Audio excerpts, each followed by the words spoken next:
You are about to enter the Red and Rev Sports Show experience. Get ready for some real sports talk from some real sports fans who were real sports athletes who have sports knowledge.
What's up, everybody?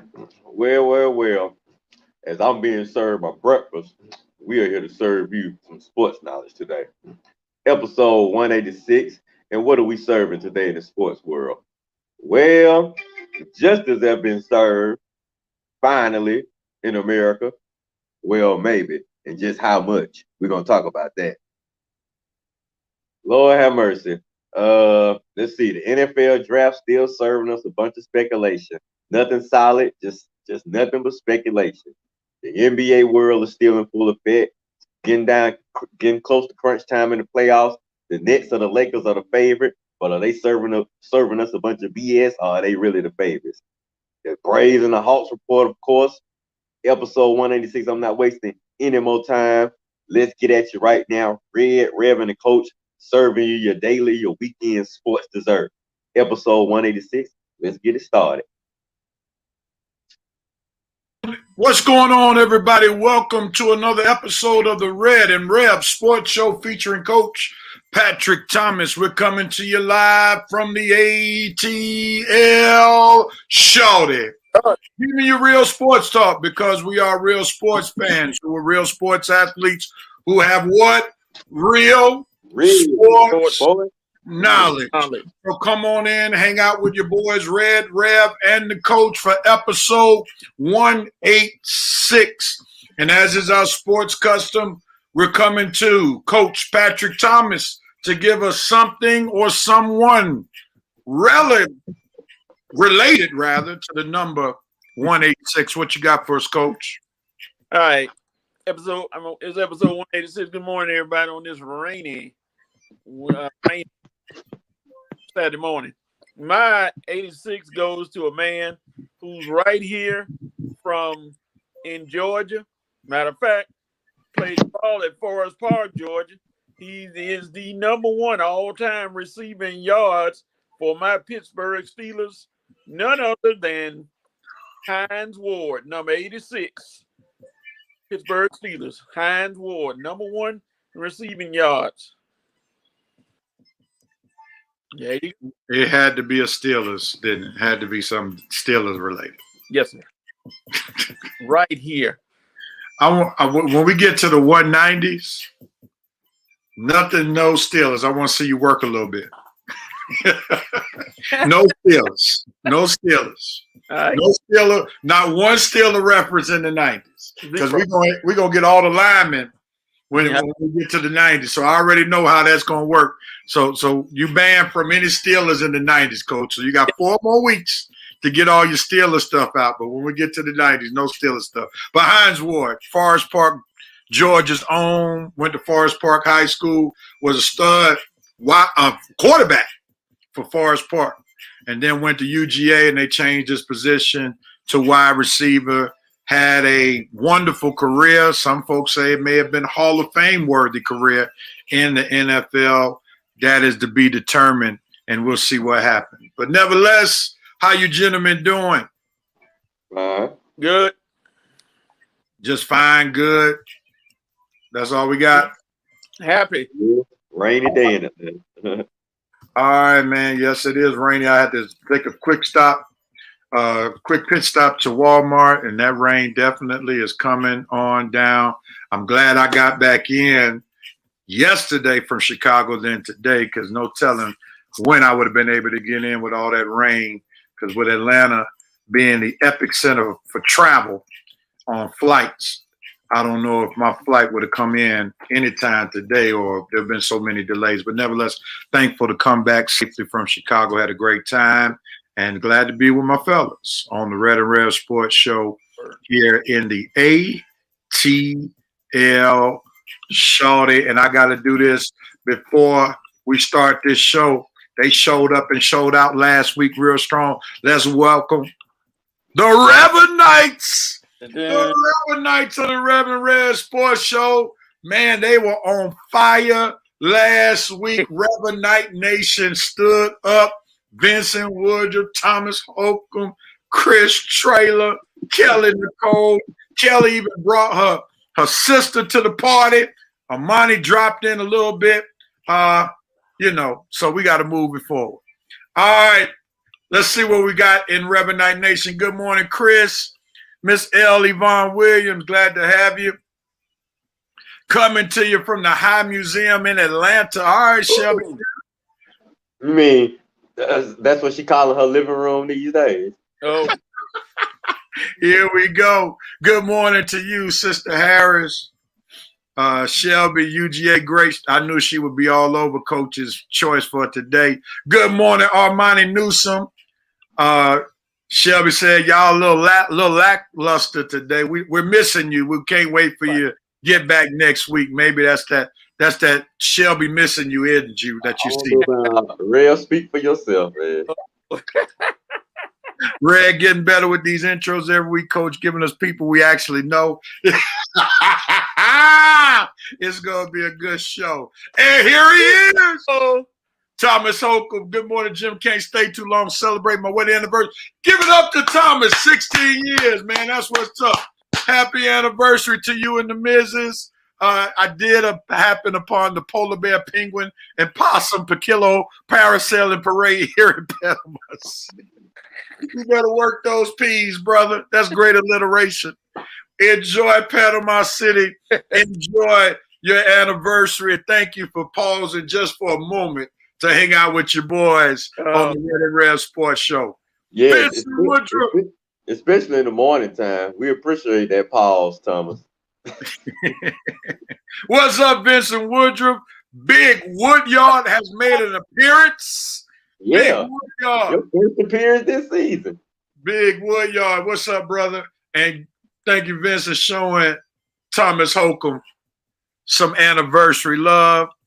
I'm sure Red didn't know Atlanta had a museum. oh, here we go. Here we go. Here we go. Okay. Yeah. Thank you, Reverend Knights, for showing Thomas some love and his bride. We pray that they have many more years of marital bliss. And you know, he got to be happily married if he can come on our show and crack us up all the time, because a mad married man ain't got time to make us laugh, you know. So we know that Mrs. Holcomb is doing well, keeping Thomas Holcomb happy, and I'm sure he's doing a great job keeping her happy as well. So happy anniversary, and y'all enjoy yourselves this weekend. Yeah. All right. We'll let you guys get back to keeping each other happy, but thanks for the appearance, Thomas. You know, the relationship expert had to give his advice right there. What's the Hollywood couple for this week we were looking at today, Red? I ain't even really been into the couples this week. I've been on other things, fellas. So I'll probably have one for you next week when Shelby returns. All right, here you go. She just hate to hear about happy couples, so I think I'll spring it on it in. All right, let's jump into it, gentlemen. What are we doping, noping? Oh man, I'm tripping, man. Yeah. Dope, noping, dope, coping, dope. Dope, coping, doping. All right, man. Let's get some order around here. All right, what are we doping, noping, and coping on? Here we go. That's right. All right, gentlemen. Coach, we'll start with you, man. What are you doping, noping, and coping on this week? Well, my dope moment of the week goes to the picture we saw of Tiger Woods on crutches, got his leg in a cast, but he's smiling. So that means the recovery seems to be going well, and hopefully we'll see him back in the near future. Don't know when, but hey, glad to see him up and about. So my dope moment is for Tiger Woods, y'all. All right, Red. We need you in the picture, brother. What are you doping on? All right, just had to bring up there. Okay. I'm doping on the Oakland A's. This team, they started 0-6 this year. Believe it or not, 0-6. And now they're 13-7. First place in the AL West. Man, I don't know how Billy Bean, Moneyball, and Bud. Oh Lord, I forgot his name. I know it ain't Bud Black. The other Bud. And how these guys do it in Oakland. I mean, you guys know their payroll ain't nothing. I mean, year after year, they stay consistent. They stay competitive. 0-6 and already 13-7 leading the division. Probably gonna make the playoffs.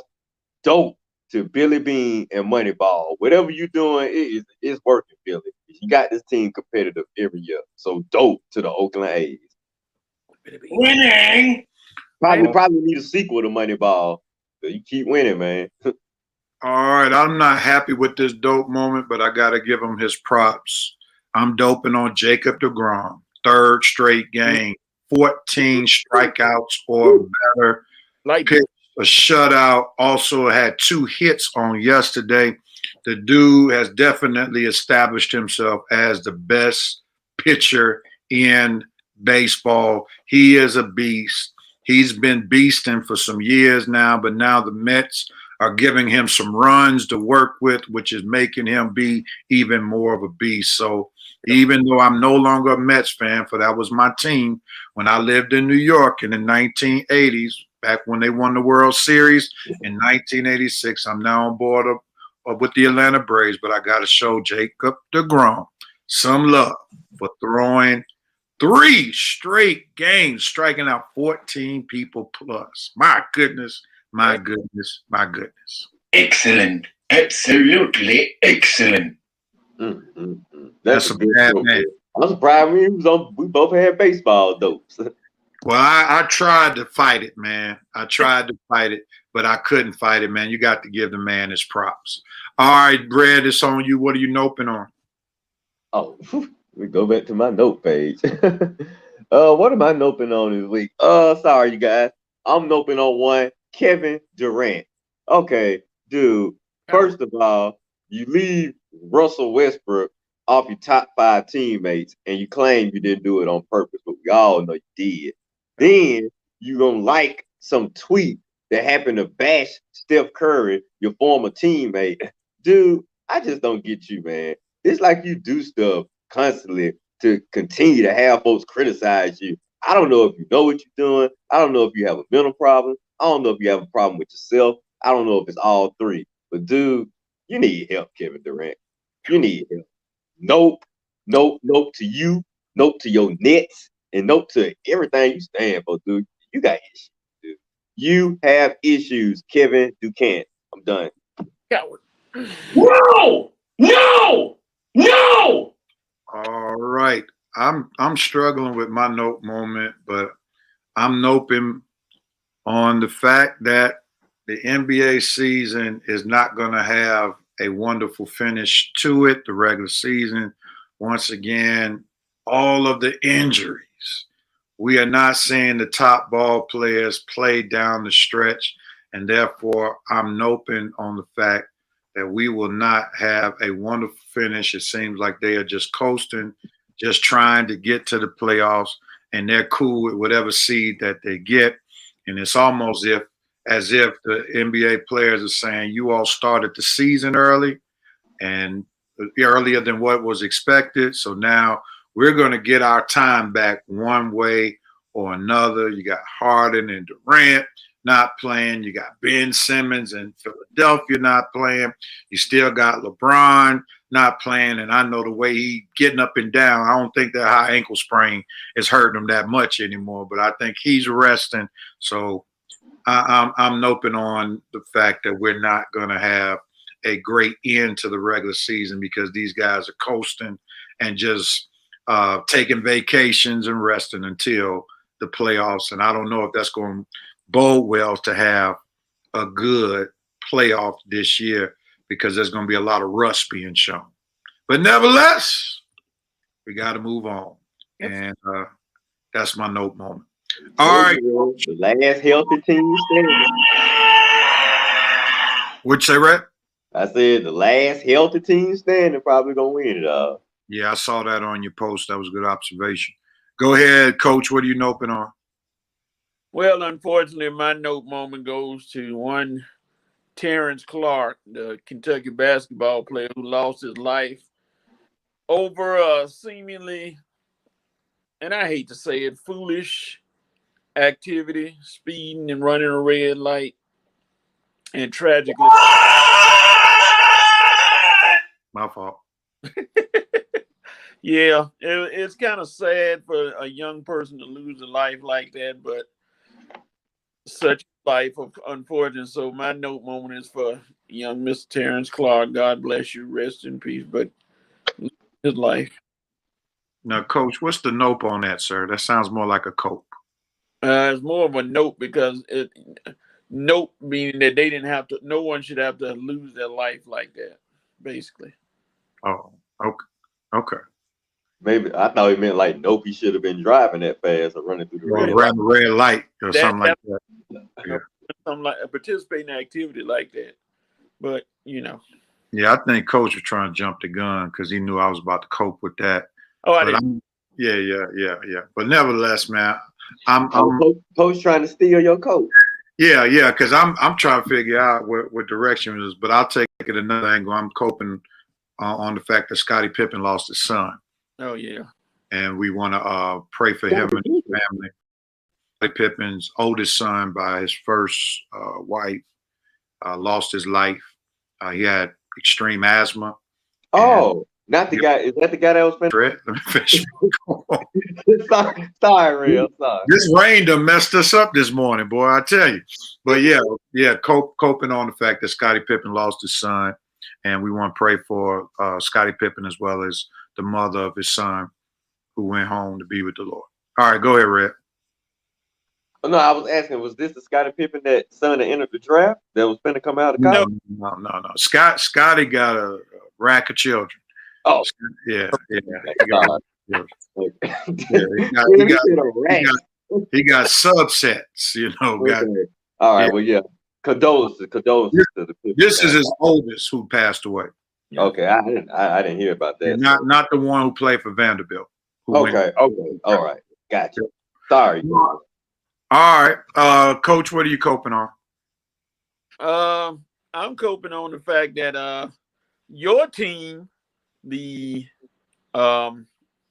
Kansas City Chiefs, got Orlando Brown from the Baltimore Ravens, so the Ravens gonna have to cope with filling that hole that they shouldn't have let go, but they decided to let go anyway. And I don't think they're gonna be able to cope with the fact that we come in and expose that hole. So Lamar, you'll be running for your life. So thank you, Kansas City Chiefs. All right, we're gonna go right into Red. What are you coping on, Red? I'm coping with the fact that Rev and myself are gonna have to put up with more Coach Washington Wizards fantasies for the next few weeks because Lord and behold, they won 7 straight games, and we all know Coach about to start thinking some wild things now about what this team could possibly do. But I give them credit; they don't won 7 straight. They in the 10th seed. If the season ended today, they would definitely be in the play-in tournament. So you got that part right, Coach. They did play their way into the play-in tournament. They keep winning. You gonna start to think they're gonna be capable of doing more. And me and Rev are here to tell you, no, they're not. But we know you're not gonna listen to us. We know you're finna go crazy because Westbrook all of a sudden playing hot, feel hot. The Wizards don't won 7 straight. Shoot ball. I know Coach think they're gonna pass my house. But anyway, that's what me and Rev gonna be coping with for the next few weeks is Coach and his Washington Wizards predictions. So Rev will be covering our ears. All right. Now Rev down. Now, notice I hadn't said anything, have I? Yeah. I'll say this, Coach. I'll say this. Not on camera. Exactly. I know y'all excited.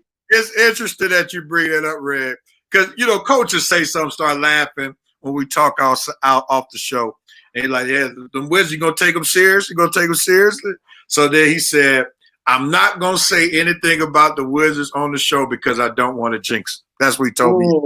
I know, but I know he's paying attention. Yep. Oh yeah, he's saying it off camera now. He said it off camera. He's saying it off camera now. To that point, he said, I'm not going to say anything on camera because I don't want to jinx him. So, hey, we'll see what happens. But that's an interesting Coach that you brought up because I was dying laughing because Coach just talked to me about it yesterday. All right, let's see what the Reverend Knights are doping and noping and coping on. Sister Harris said athletes speaking out forcefully on police brutality, no doubt. Dope. Vincent Woodruff, jury in Minneapolis, getting it right. Good morning to you, Maurice Thrower. Armani's noping on Durant. I'm with Red. Kevin Durant is more insecure about himself. And for me, I've lost all respect for him as a player. Why take shots at Steph Curry? Are you jealous of him? Stop trying to be a tough guy, Kevin Durant. Shelby is doping on and Dia Barnes' new contract, coach at University of Arizona. Woohoo! Shelby said, Red, I know you ain't talking about stealing folks' comments. Uh-oh. Vincent Woodruff is coping on Shock G's death. Rest in peace. The Humpty Dance, man. That's classic. Man. Classic. Do what you like. Chris Traylor, Husko, pitching. And nope, Brett Favre in his comments on the Derek Chauvin verdict. Cope, Scottie Pippen's dying, son dying, no doubt. Yep. And see Big Yip, what y'all coping on that? What's up, Kelly Kel? Kelly Cal. And Cope, loss of DMX and Shock G. All right. I see we've integrated the entertainment and the court world with the sports world, so we'll leave room for that bridging I'm today. trying to figure out a way to get an Oscars ran in here. I couldn't bring it up in my dope for Copes. I couldn't figure out a way to get it in there. Ain't no big sports movie nominated this year, unfortunately. All right. And Vincent said, and Black Rob died as well. All right, gentlemen. What was the three then? Somebody kept saying it was three people. All right, let's jump in as some of the Reverend Knights have already alluded to. Let's talk about the athlete's impact on and the reaction to the Derek Chauvin case. We know that this past Tuesday, the verdict came in. The jury did not waste any time. It took them about 11 hours to come to the conclusion that Derek Chauvin, the one who kneed George Floyd to death, was guilty on all three counts that he was charged. Sentencing will take place at a later time. We know that he has not been given a chance to get out of jail until the sentencing. So we know that that stirred up the crowd and especially African-American community for, even though we saw it live and in living color, his death, we still had a reluctant spirit to believe that that Derek Chauvin was going to get convicted. But with that being said, the conviction has taken place. The sentencing is on the way. What do you say the athlete's impact on this particular case has been? For we know that the NBA last year during the bubble boycotted some games due to police brutality. We know that they participated in marches for George Floyd because they were down at the time when George Floyd was initially killed. Jaylen Brown drove from one place about 8 hours to come to Atlanta to participate in a march when George Floyd died. We saw that they were heavy with the march of George Floyd. That was actually before the bubble. And then when the situation happened in Wisconsin, they also boycotted games. So George Floyd happened before then. So let me get my timeline straight. So many of them participated in George Floyd marches before the bubble, and then that catapulted them to want to be front and center about the police brutality, where they even had different sayings on the back of their jerseys and also Black Lives Matter on the court, so forth and so on. So let's first talk about athletes' impact on this Chauvin case. Did their involvement have any power per se in the conviction of Derek Chauvin? Did jurors take that into consideration? Did the judge take that into consideration, where even the defense attorney was even trying to get to the point of trying to use Maxine Waters' statement as cause for there to be a mistrial? Did they take those things into consideration about the athlete's power? Who wants at it first? I guess I'll try and tackle it first. Now, I'm not sure. Did the athletes have some impact? Of course. I mean, when you got powerful people, voices are out there, of course they're going to have some impact. Now, what particular impact did they have to this verdict as far as impact on the jurors? Well, first I would have to know how many jurors are really sports fans for me to know. I mean, because how many of them would even listen to athletes, comments during this particular moment? I think more so society probably had more of an impact. Society and the fact that we have had that video evidence. I mean, honestly, as a human being, how could you look at that video 9 minutes and 29 seconds, if I'm not mistaken? Looking at that video, there's no way you can look at that video and think that man is not guilty of murder, manslaughter, a complete heinous and vicious crime. So do athletes have an impact over the community? Some impact, of course. I mean, they're athletes, the people we look at and watch for entertainment on a daily and nightly basis. Do I think they had the main and most important impact in this case? No. I think the video that girl shot that gave us the visual evidence that kept playing over and over and over in our minds, over and over and over in our heart, listening to the impact that it had on society, listening to the impact that people watching the video had, all of that combined. In addition to the comments by powerful people in society, the athletes, the entertainers, the politicians, I think they had some impact. But more so, you want to thank that 17-year-old girl who recorded that video, because that video, that visual evidence right there, us watching that video, and then it's happening during the pandemic last year when we all in our homes, we all are stuck in one isolated area, having to watch that video over and over and over again, hearing his loved ones cry out for justice over and over, cry out for pain over and over again, watching the video over timeless times again, watching these people try to put that man in the good light, knowing he committed those heinous crimes. What were you saying last week, Reverend? Trying to call that man a reasonable man. Reasonable my butt, okay? So, no, I think that society as a whole, and us having the access and the ability to watch that video and the impact it had on his loved ones, the impact it had on the urban communities, the impact it had on everyone who has any type of decency inside, that to me had more of an impact on that verdict than the athletes, even though you still want to give the athletes credit because they do have powerful voices, and those powerful voices have impact. But I think us as a society, we all contributed to this very important verdict. All right. Red wax poetically on that particular subject. Coach, yeah, but this was very, very important verdict. I'm glad we able to take this just a step, but a positive step in getting these racist and unruly cops off the street. All right, jump in there, Coach. Well, you look at, excuse me, from an athlete standpoint, you're looking at all the Minnesota teams, Twins, Timberwolves, the hockey, Wild, all of them were preparing to boycott and then not play. If that verdict had come down not guilty, they were probably going to not play. And that was going to be an economic loss for Minneapolis. And then probably it may have spurred others to not play in protest of the verdict that was going to happen. So basically the athletes were going to just hit them in the pocket by not playing. No money comes in or nothing. Like the Minnesota walked off the field, and so they had somewhat of an impact on the verdict. And so, since it was found guilty, I think that kind of eased tensions a little bit with athletes, and our athletes had their say. So the social media has given a lot of people a voice where they didn't have a voice, and so of course they expressed themselves. So that's what I was looking at it from an athlete standpoint.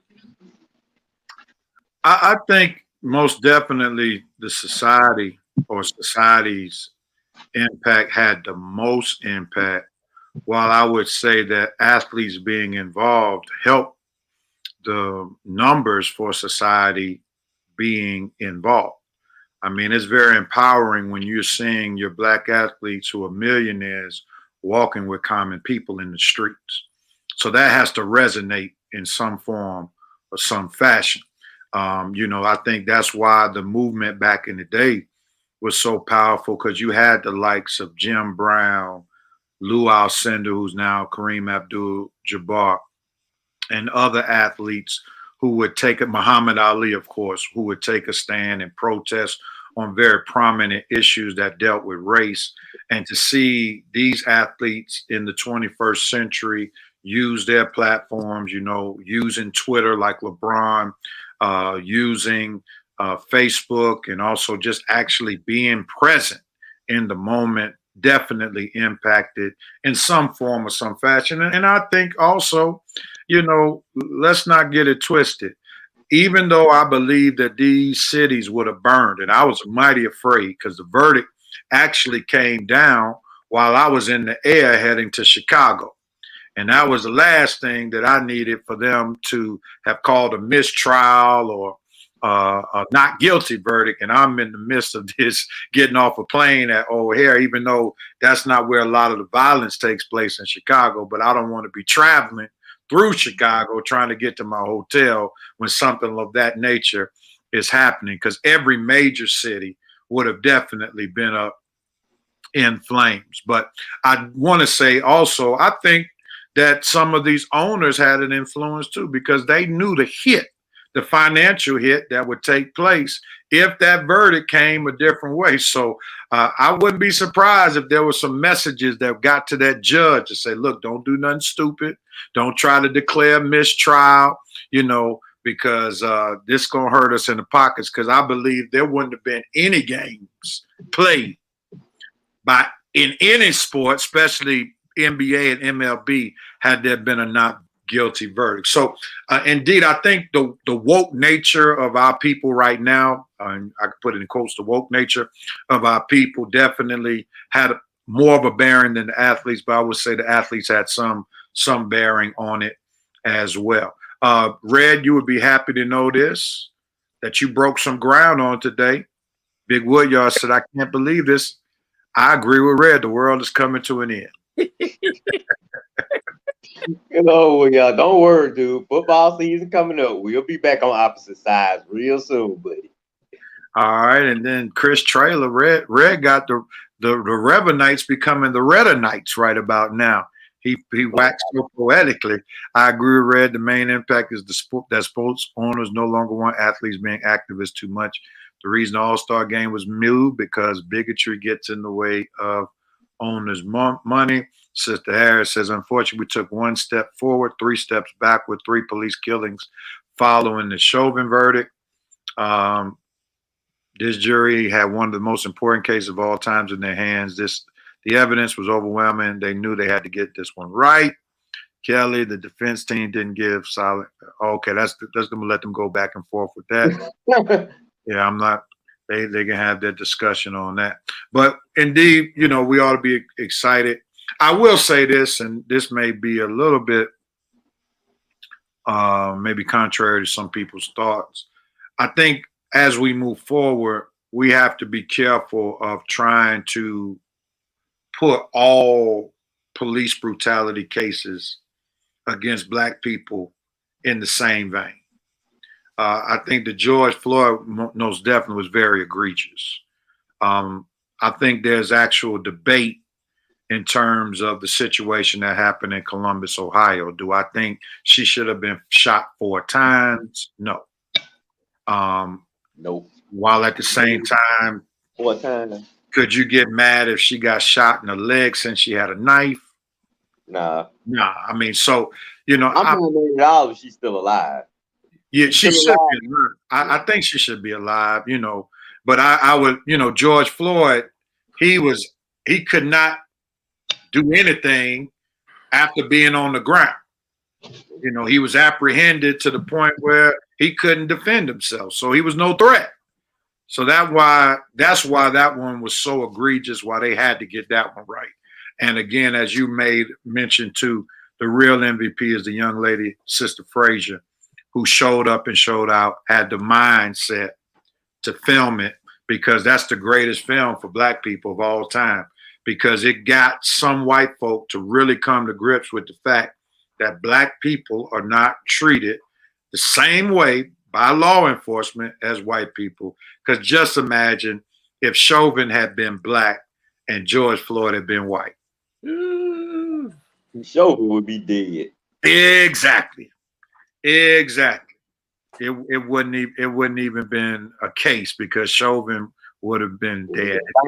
Hanging somewhere, and some little note, and all would have been.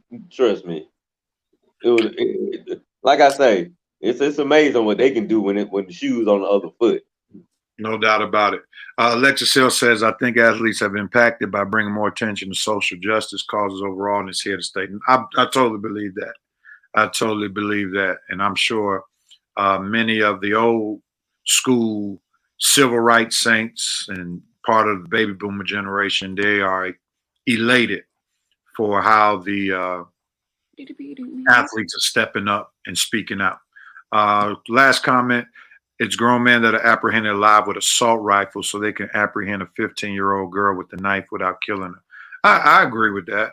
I agree with that. I think the context is a little bit different because the people with rifles weren't actively shooting somebody even though they had already shot somebody.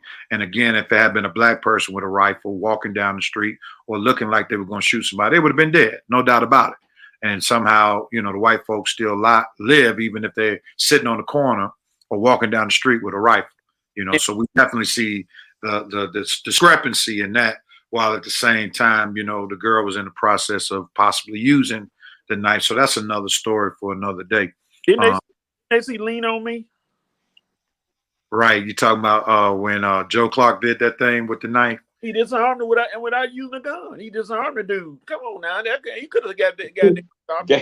Gave him a good one shot. Wow. And one good jab. Boom, boom.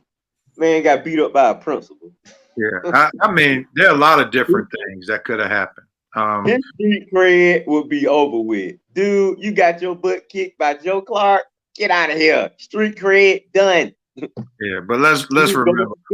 Let's remember what Coach brought up was a act in the movie. It was on the serious side, I've had to disarm people at a school before now as a teacher. So I've had to do it when they had like maybe a weapon or something, maybe not so much a knife, but they had something they were about to use in a fight. So now you think they were really going to use it, or they were just posing with it? Because we do have some kids who like to flex. Well, I didn't want to have to waste time to think about it. I had to jump in and do what I need to do before it got a little outside. Hey, are you surprised, Shelby? Okay, let's move on. Coach is speaking, please. Oh, go ahead, Coach. Yeah, but I mean, we've had as coaches and stuff, we've had to break up kids from fighting who, were in the process of chairs or weapons or stuff. You got to get in there and say, hey, at your risk. East side. Yeah, hey, this is so. Christine. Ooh, Lord. Yeah.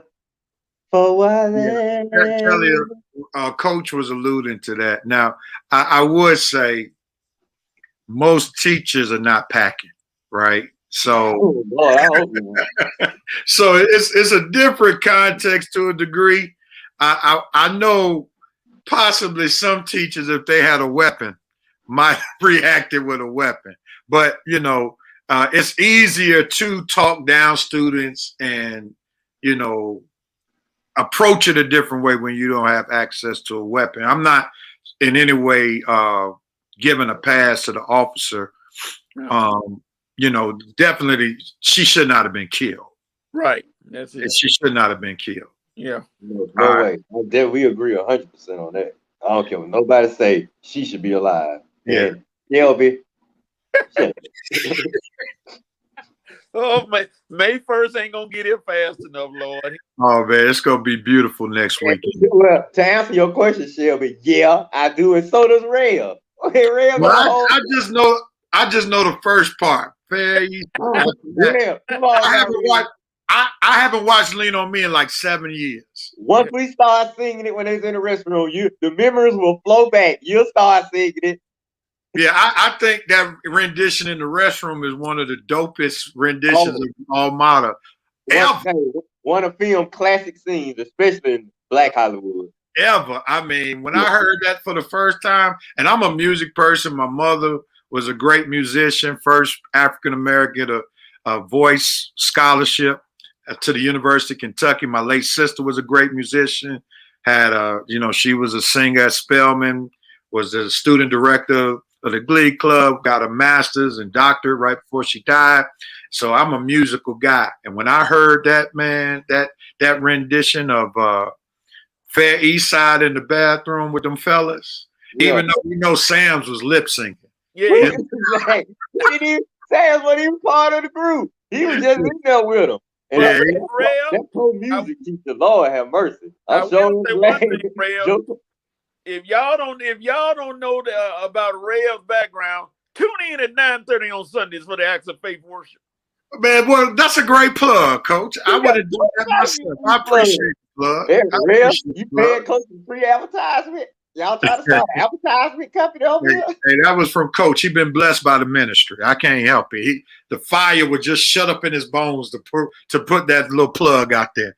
All right. I understand, Coach. Rev does have that effect on people. I will give him credit for that.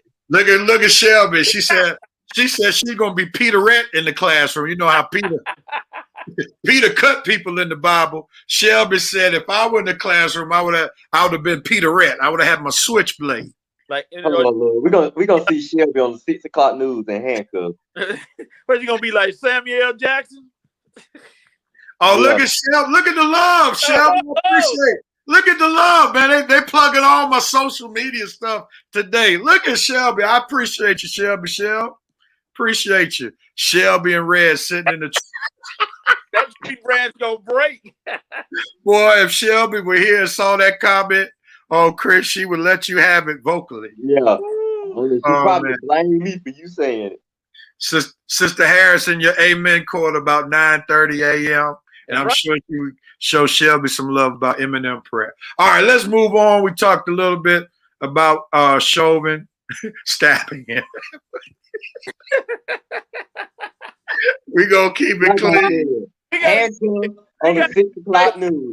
This going to be Shelby doing the perk walk, y'all, on the 6 o'clock news. Oh, man. All right, let's jump into it. We're going to deal with our NFL draft predictions. And we know when Shelby left us on last week, she gave us her NFL prediction on the Atlanta Falcons. We know that this draft is really centered around what the Atlanta Falcons are going to do at number 4, because we pretty much know that the first 3 picks will be quarterbacks. We know for certain that Jacksonville, the New York Jets, along with the San Francisco 49ers, who traded up to the 3rd position, will all be taking quarterbacks.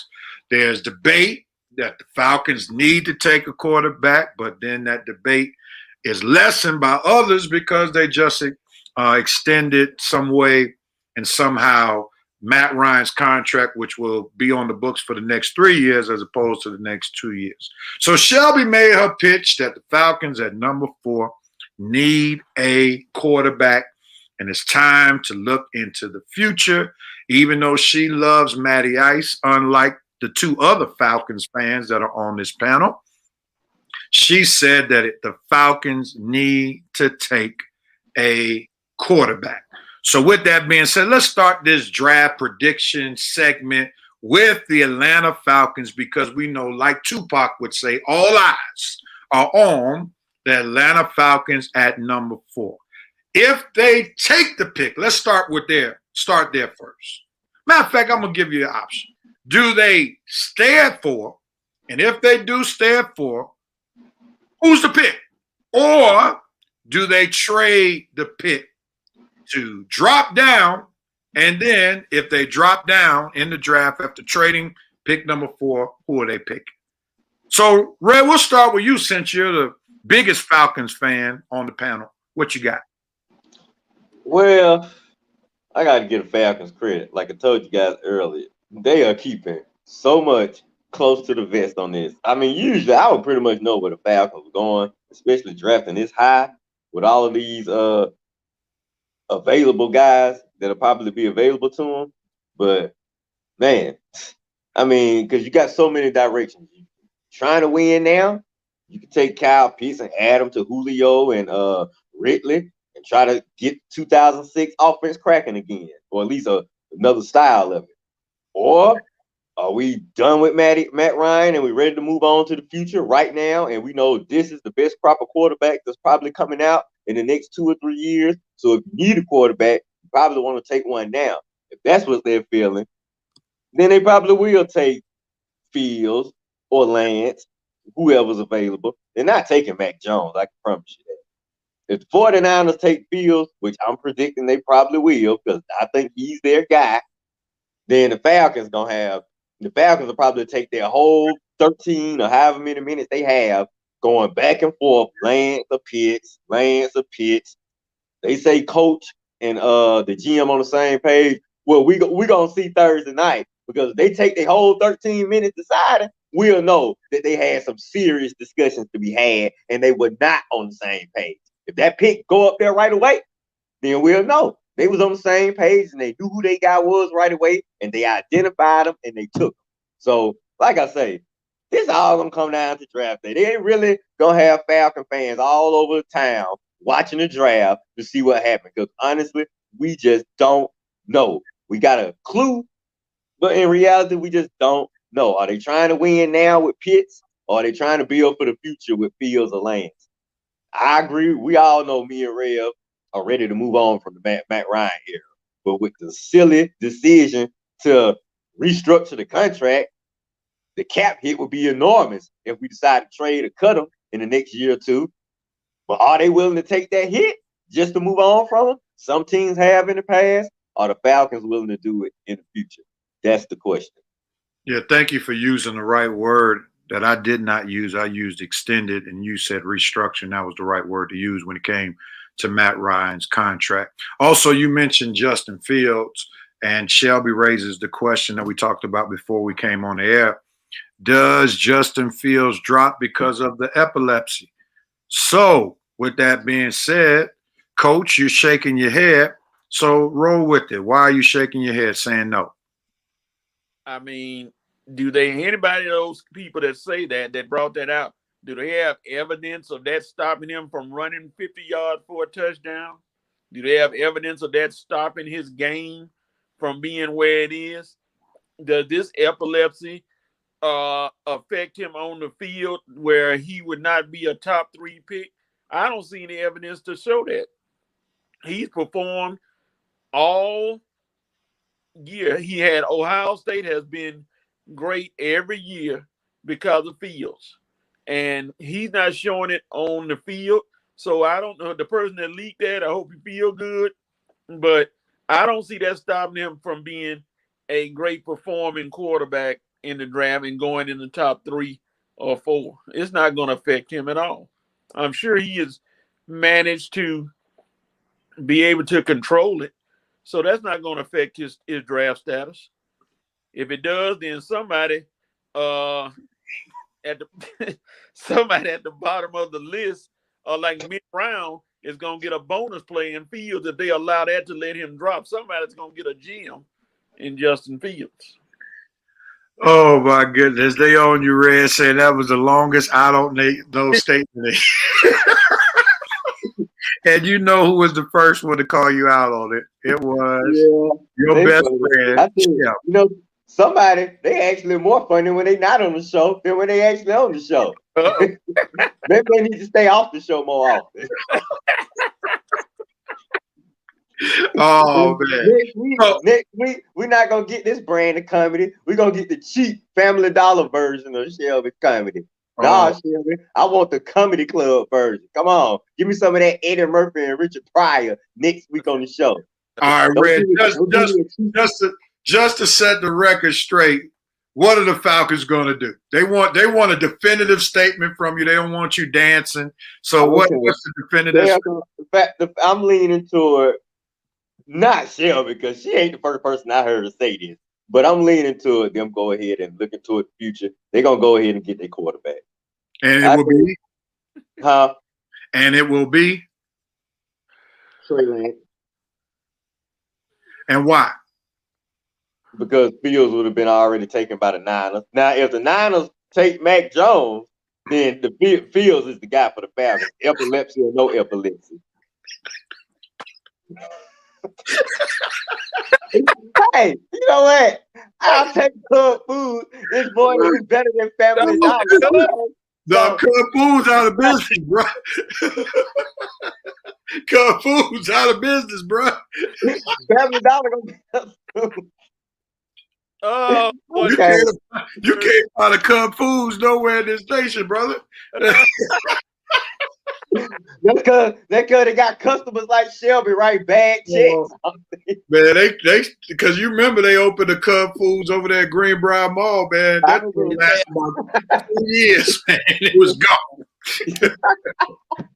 Oh man. Food. That was Oh boy, you better watch where you throw your darts, boy. You know Shelby coming with fire. But let me jump in this thing real quickly. I believe the Falcons are gonna wind up possibly taking the quarterback. And I want to say if they do take the quarterback, they're getting Trey Lance, even if Justin Fields is there. Oh, okay. This is why, and I think I've said it before on the show. I think on paper and from video, Justin Fields is definitely the more accomplished quarterback. While I think Justin Fields and his family, they've already shown patience is not one of their things. We saw that while he was not willing to sit on the bench behind Jake Fromm, and that was rightfully so because he was a better talent, in my opinion, than Jake Fromm. While at the same time, this is a business in the NFL, and you're talking about Matt Ryan is getting paid $30 million. It's a whole nother ball game, and I don't think Arthur Blank will be willing to draft Justin Fields and having him possibly huff and puff and be complaining sitting on the bench for possibly 2 seasons. Trey Lance, because he has not played more than 1 full season, he did not play an entire season this past season, so there's a lot of rust. And also there's still a lot of question marks about if he's NFL ready. I think they can probably persuade him to be in chill mode for a year or 2. And therefore, Trey Lance, if they are going to draft a quarterback, would be the one that would be better to sit behind Matt Ryan. Any thoughts? Kyle Pitts. I agree. I agree with that take that Trey Lance would be more adaptable to sitting the longer period of time, seeing that we tied into Matt Ryan for a couple of more years. I don't think Justin might sit 1 year, but you better believe that next year he'll probably have something to say, or his people will have something to say, and that's probably not going to sit right in Falcons camp. Not to mention that I heard Terry Fontenot is a big Trey Lance fan anyway. So I'm with you, Rev, on this one. I'm leaning to a Trey Lance pick. All right, Coach. Coach said, and I was on the Kyle Pitts train as well one time. Let me give him one more thing, Coach, before you shake your head and disagree. The Falcons, after this season, will be 1 more year closer to needing a quarterback. We don't have any franchise quarterbacks being talked about in next year's draft. Last year, this time, we had Trevor Lawrence, Justin Fields being mentioned. Not to say that there won't be any franchise quarterbacks that will be brought to tape, but we had none being talked about like Trevor Lawrence and Justin Fields were last year. So if the Falcons are going to draft a quarterback, it has to be this year rather than next year. So why you tell us Kyle Pitts is the Falcons guy? They want that. It's the pacification of Matt Ryan. Now Joe Black said, now you're giving him an excuse. I got Kyle Pitts underneath, so I had to show off my $1 million arm. I can show off my 15-cent arm and throw underneath routes to Kyle Pitts. And the Falcons don't have to get a quarterback in the draft. You know, it's still a lot of quarterbacks around in the NFL who like I don't know where he gonna be, like a Teddy Bridgewater. And certain quarterbacks. You're not, Coach. I Come said, on. Bridgewater. I said like a Teddy Bridgewater. I ain't thinking Bridgewater coming there. Like Coach. I love you, brother. Let's pause right quick. So we're gonna get rid of Matt Ryan to bring in somebody like a Teddy Bridgewater. But you're not getting rid of Matt Ryan. I'm just saying as a backup. You're not getting rid of Ryan. Remember, he got 3 years. I'm saying Pitts because they try to give Matt Ryan a pacification to throw underneath routes, and then that justification gonna be, well, we got an offense, we got Julio, we got Ridley, and we got Kyle Pitts. We're gonna be hard to stop on the offensive end. So Matt Ryan doesn't have to throw 50 yards. He can throw them little underneath routes, to Pitts. So I just think they're not gonna get a quarterback. I'm sorry, I just don't see it. I think they're gonna mess it up. They need, but they're not gonna do it. All right. So Joe Black said last year, this time we didn't know Zach Wilson or Lance. That's very true. While at the same time, we did have some recognizable names that were there for the taking. They were talking about Trevor Lawrence and Justin Fields last year. We don't have those QBs this year. Only name I'm hearing that could possibly come out for next year's draft is the kid from Oklahoma, and that's just okay. I'm not hearing him like in the Trevor Lawrence or Fields category. I'm hearing him as the best QB that's possibly coming out next year. Now, the kid from Oklahoma don't really, raise any antennas from too many teams who possibly need a quarterback next year. These quarterbacks right here raise antennas. The Falcons taking Trey Lance. Yeah, I now let me just say this. Let me go on record. Will I be upset if they take Kyle Pitts? No, because that's clear that they're trying to compete now. Yeah, that means win now. They're trying to compete now, and then also I think that's a dead giveaway that Julio will be gone after next year, unless they just create some great magic with Julio and Pitts out there. And then they say, we got to keep this team together because they have this revolutionary offense like they had the year they went to the Super Bowl. I won't be mad if they get Pitts because I do recognize they have not addressed the tight end position. So drafting Kyle Pitts, will I be up in arms? No. I just know that we got to come up with something in the next 2 years because we got to move forward beyond the Ryan era, period. Shelby, they taking a black quarterback. They're not taking Mac Jones, and they're not taking Trevor Lawrence. Zach Wilson won't be available.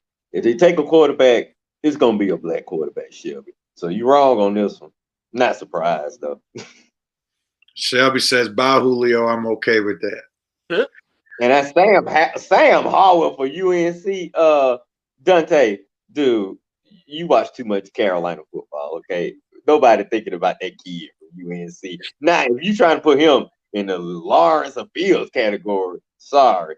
He might be a decent QB coming out next year, but I don't see nobody trading no future drafts for this kid coming out to UNC. I don't even see nobody trading up for the kid for Oklahoma.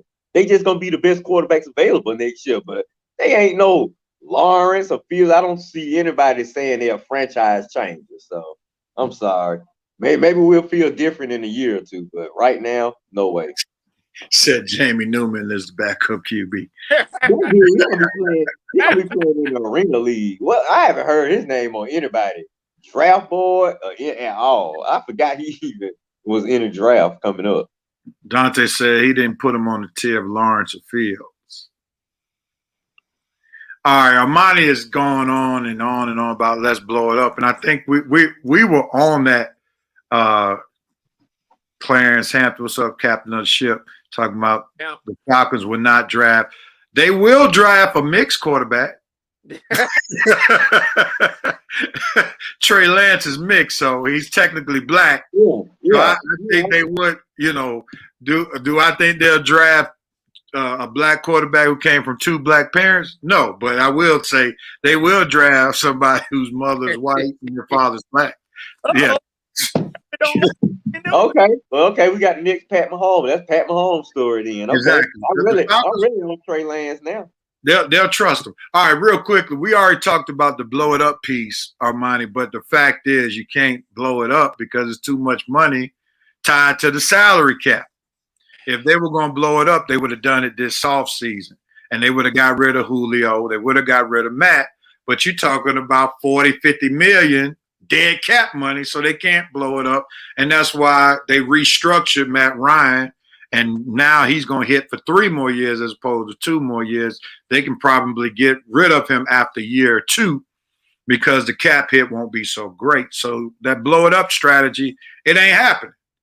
So this is why it's a great question about what the Falcons are going to do if they try to win now.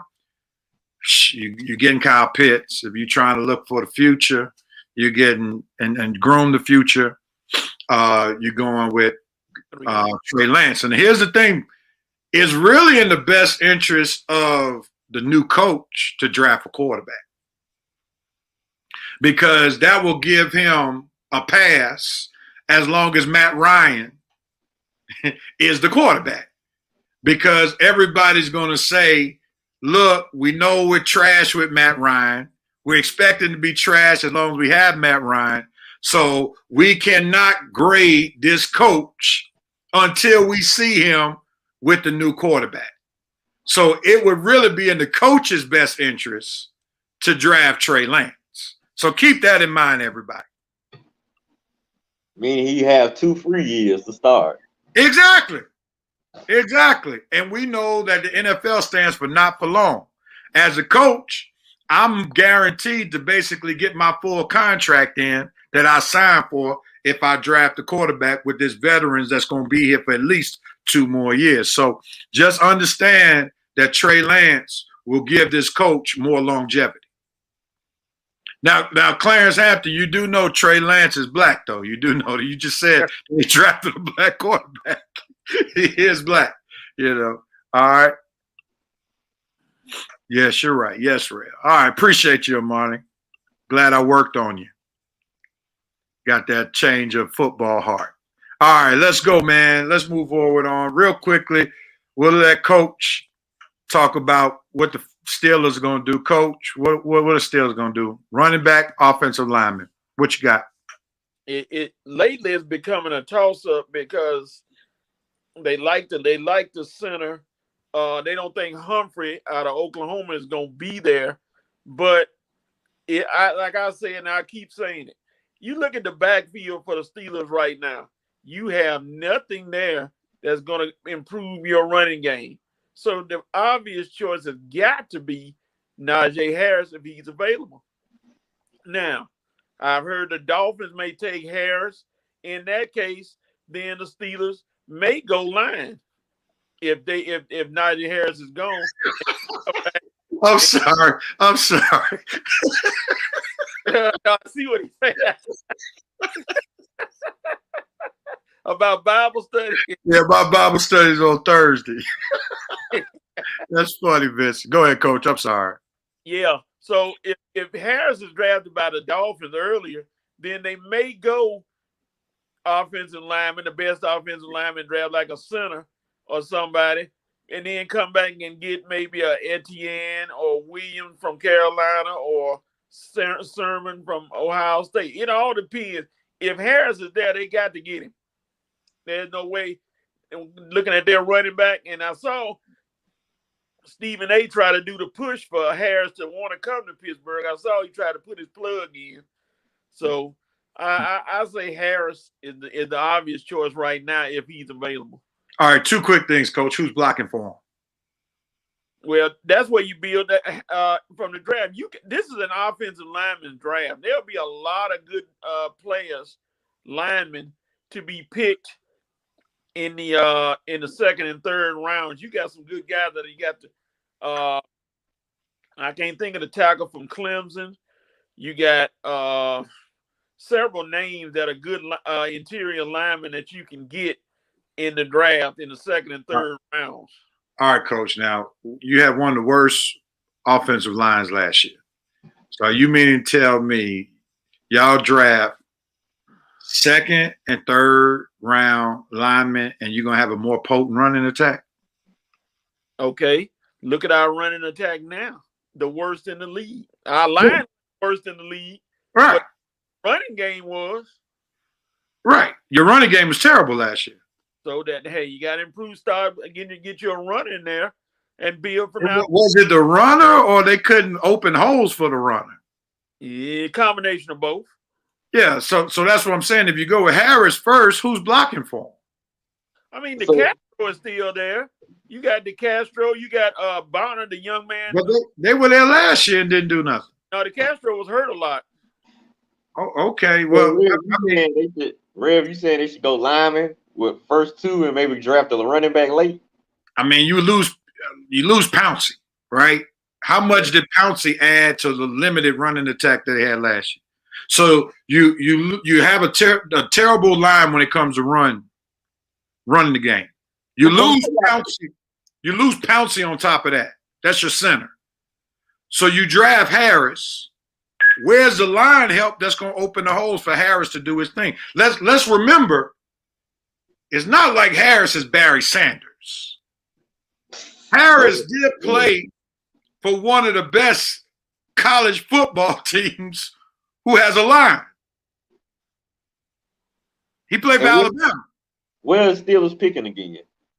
24th. 24th? No, wait.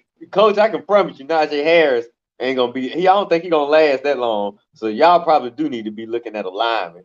I don't think Najee Harris going to last a 24th pick. That's my personal opinion. Real, what you think? Got a lot of teams before him that are picking defense. You got a lot of people going defense early. Like I think he can last there, Red, for the simple fact that teams are not willing across the board to draft running backs very high because of their short shelf life. And the higher you draft a running back, the more you have to pay him early. So if you get a running back around the 20s, you don't have to pay him as much. If he fall past 20, I see a team trading back up to grab him there. He might be a few teams, a lot of teams might be looking at him if Najee Harris falls that far to 24. I would even say the Falcons might need to look at him. I mean, that far to 24. But the problem with the running back position is they're going to this dual threat. Yep. You know, so they're not having the running back run 30 times. And also, like, say, for instance, what happened with my man with the Giants. What's his name? Barkley. Saquon Barkley. You can't have your running back be drafted that high and they get hurt. Yeah, you're right. He just lost him for a year. And you lost him for a year, and then you paid him all that money because you drafted him higher. Granted, the money is nowhere near the draft picks what they used to get back in the day before they put that cap. Woo, woo. Oh, thank God. But still, that's a lot of money to be paying a running back, and therefore that's why Harris could be there at 20. So I don't know. We got some. I agree. I think now top 20. I agree. If he lasts past 20, not saying he won't. You guys right. The running back is a devalued position. I will be completely surprised if Najee Harris is there for the Steelers to pick him at 24. But if he's there, Coach, I'm sure y'all will grab him. Let me see.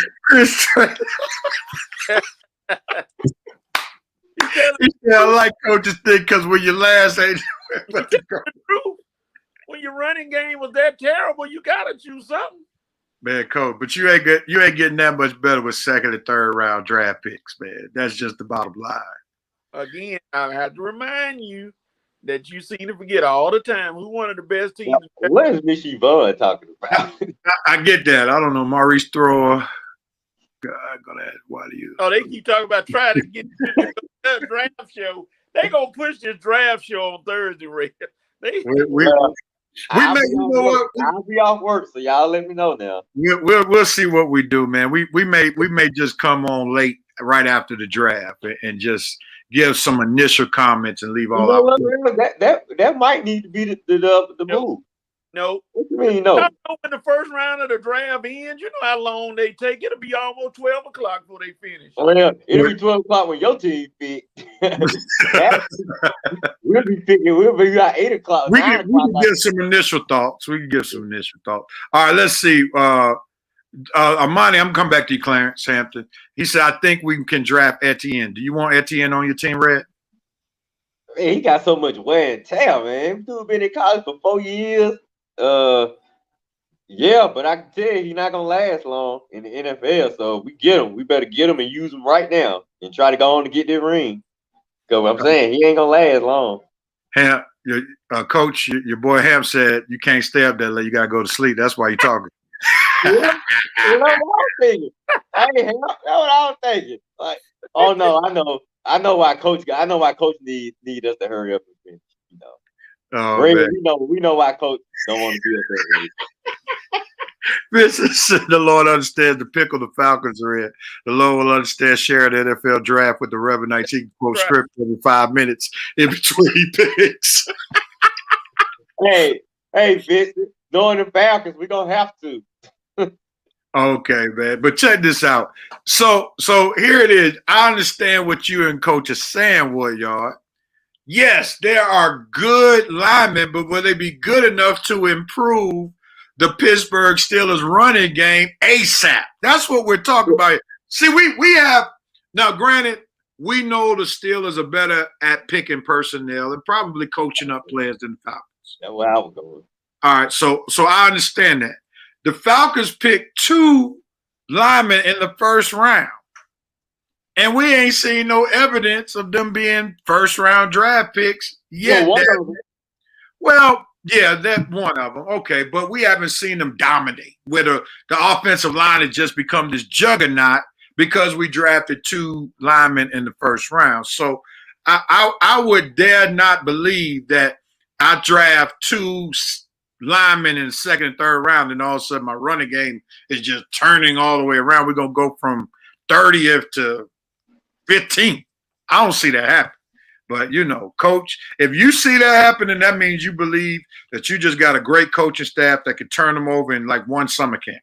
But I mean, well, like I say, to be fair, this is the Steelers now. If any team can find those diamonds in the rough, let's be fair. Let's be fair. Yeah. If any team can find, I mean, we'll look up. We'll be like, the Steelers don't drafted 2 linemen we never heard of in the 3rd and 4th round.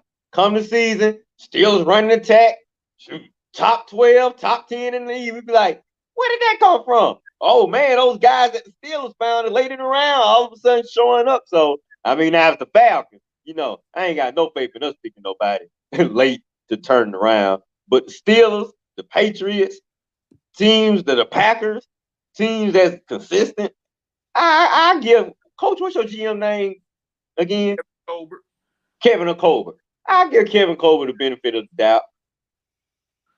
All right, gentlemen, let's pause right here, man. We've gone over a little bit. Let's go right into halftime of the Red and Red Sports Show. Hey, Kimmy, welcome to the Red and Red Sports Show with your sister showing us some Shields love on this Saturday morning.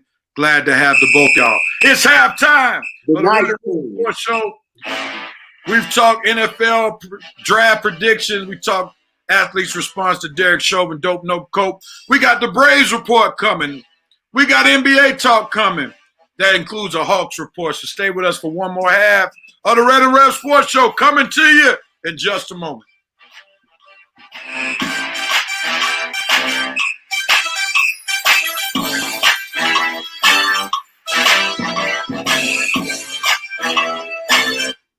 I'm excited about this one.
I see they coming for Red, and Red is coming back for other people. I see the comments. Oh, my goodness. Shelby had a comment we went over because Red keeps talking. The prayer chain what got me. Oh, yeah, I saw that one covered. Hey, Mike, are you a return Falcon fan? I never left the Falcons. I just have a secondary team. That's all. Pastor Clarence Hampton. Let's see. Where is that? Let's start a prayer chain. That was hilarious. Y'all jokers killing me, man, with this NFL draft show. Oh man, y'all are funny, man. And up here we got Red evaluating who's the good and evil twin with the shields during halftime. I mean, goodness. Oh, how they get evil? I'm telling you, Lord knows I need to laugh at seeing black people. Yeah, glad that you're laughing with us on today. Yeah. Now, Kelly, I get nervous. As a matter of fact, I'm gonna use the expression of coaches. I have some concerns when I hear a woman say, "I'm not bad." Exactly. See, Kelly, you just keep proving our point. So stop it with the denials. Just embrace your villainy, Kelly. Just embrace it. Accept it. Hey, Red just said she's a villain. Just embrace it. Oh my. Hey, Kelly, I don't know if I'm willing to go that far, but Red is trying to speak into your life. Speak into your life. Oh my goodness! All right, gentlemen, let's move on, man. Let's move girls on. Are the sexy girls. Never forget, Kelly. Oh my goodness! All right, man, we're gonna move on with that one. All right, let's go into our Braves report. Let's do it. All right. All right.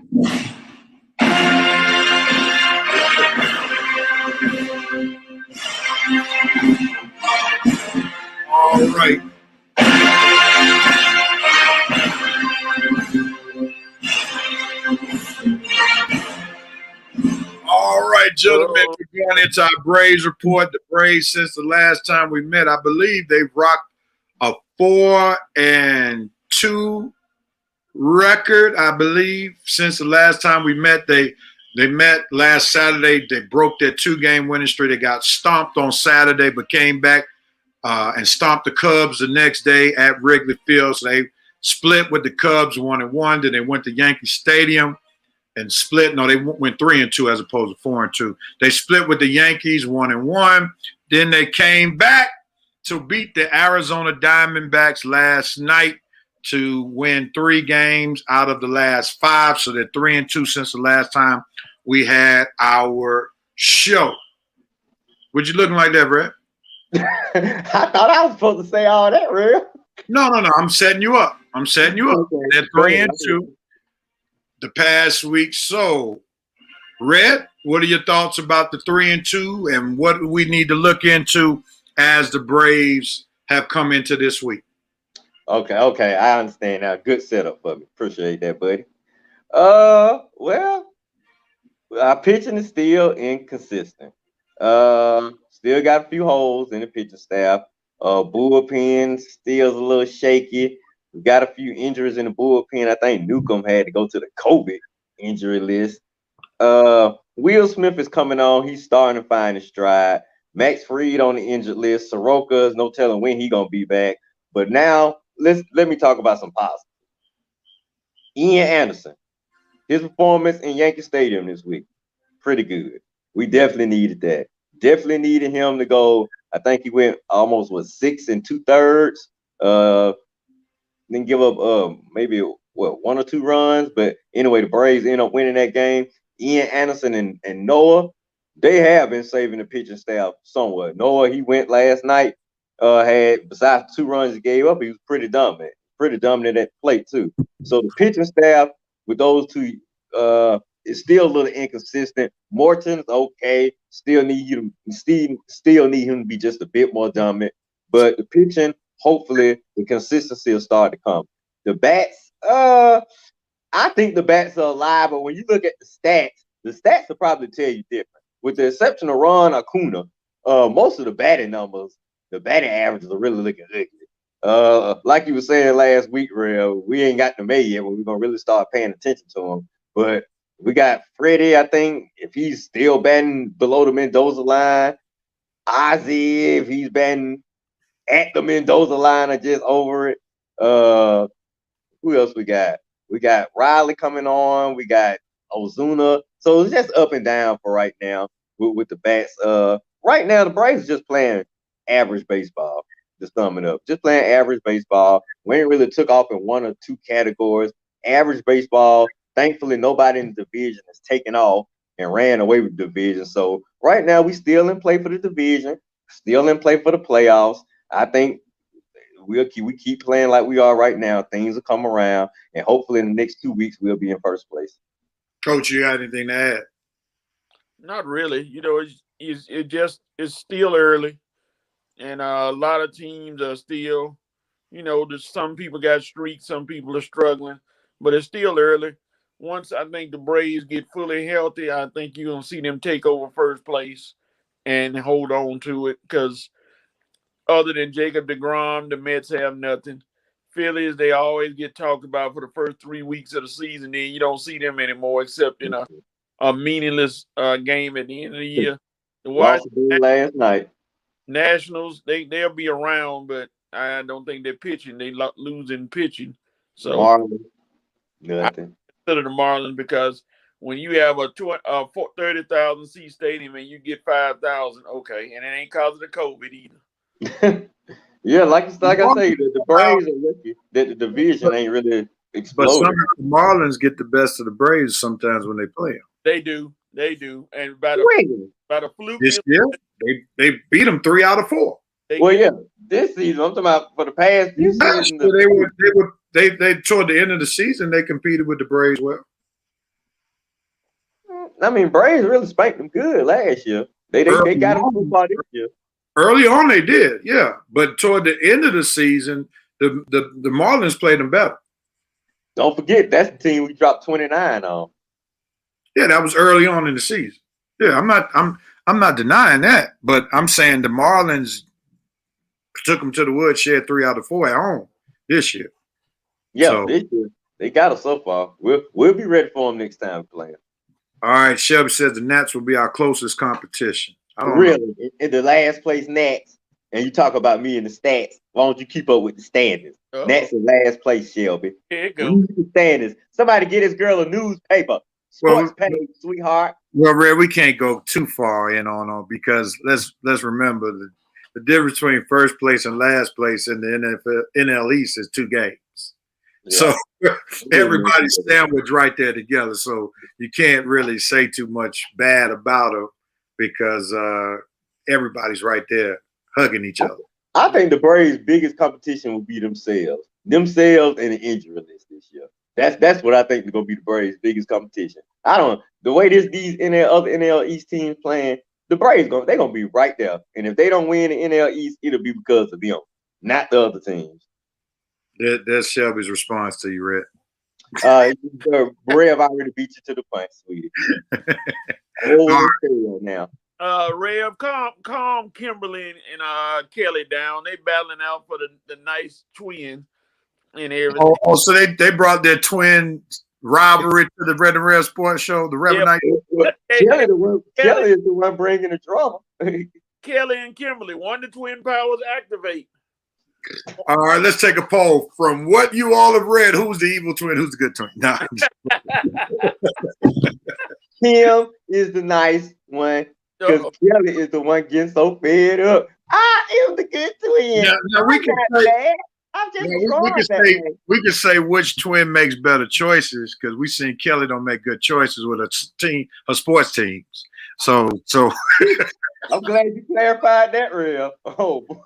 We can say, well, her sports team, she doesn't make the best choices, rocking with Georgia Tech and things, people like that, and it seemed like JSU done falling off. But that's Kimberly went. Kim went there too, so I know she's gonna show Jack Stakes. So you said Kelly. So you said Kim is the smart twin. I ain't saying that. I ain't used that words. I just said in sports teams. I think, let me be clear, I think Kelly is a very intelligent young woman. She's phenomenal at what she does. I watch her from afar. When it comes to her music, she's a great musician. Now, when it comes to her sports decision, that's a different story. But for music purposes, she is phenomenal. And, you know, I give her props for that. They got the same sports team. Yeah, Who has the same? Oh, they do? Okay, well. Yeah, but you I tried to help you. I tried to help you, Kim. But if you got the same sports teams as your sister, we need the joint. We need both of y'all. We're gonna pray for both of y'all. All right, here we go.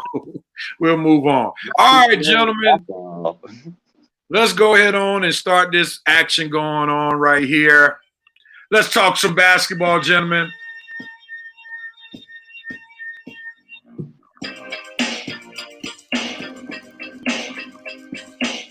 As we talk basketball, here's the question that we need to start with. Due to the injuries, are the Nets legit contenders? Are the Nets legit contenders? Yet another week. We know that Kevin Durant went down with a thigh contusion. We see that James Harden hadn't played in a few weeks now. So can we say that the Nets, even though they are the number one seed as of today, who've been playing well with Kyrie Irving being the lead dog, can we say that they are truly legit championship contenders? I'm going to start with Coach on this one. Coach, we know how you feel about Kevin Durant. We need you to put your personal feelings about Durant aside, and let's get some objectivity with your basketball analysis. So, sir, based upon what you see, based upon what you know about the injury history of Kevin Durant, based upon them becoming a new big three that hadn't played together so much, are they legit contenders? Yeah, they're legit. I mean, their nucleus is pretty good. You look at Durant, Harden, and Kyrie. Then plus you got Joe Harris, shooter, who's gonna be out there. And you know, the thing that's gonna slow them down is, as I always said, is the bench. That bench is suspect, and when you rely on the same three people to try to help you win games every night, it ain't gonna happen. So they're legit contenders, but they will beat themselves instead of, and other teams will take advantage of that and beat them. I don't think they're gonna win the championship. They're gonna be in it, but I don't think they're gonna win it. I read they're gonna be in it, but they're not gonna win it. That comes from Coach. That sounds like he's been listening to little Jesse Jackson before he came on the show today. Yeah, Jesse was there. Go ahead, Red. What are your thoughts, man? So if they in it, okay, well he did say they are legit contenders. Okay, all right. But I don't think they legit contenders, and I don't think they're gonna be in it. I don't think they coming out the East. They may not even get past round one if they don't have all the pieces. Yeah, it's all nice and good right now because we're going through the regular season. Yeah, Kyrie is just leading the Nets. Oh, they are number one seed. Kyrie is leading the show. Had the playoffs started. As any pressure came on this guy, do y'all really expect Kyrie, Flat Earth, Irving to lead this team without Harden, without Durant? And let's be honestly right here. With all three of them together, Harden, Kyrie, and Durant, nobody expected these little three mentally weak superstars, to take them out the East anyway.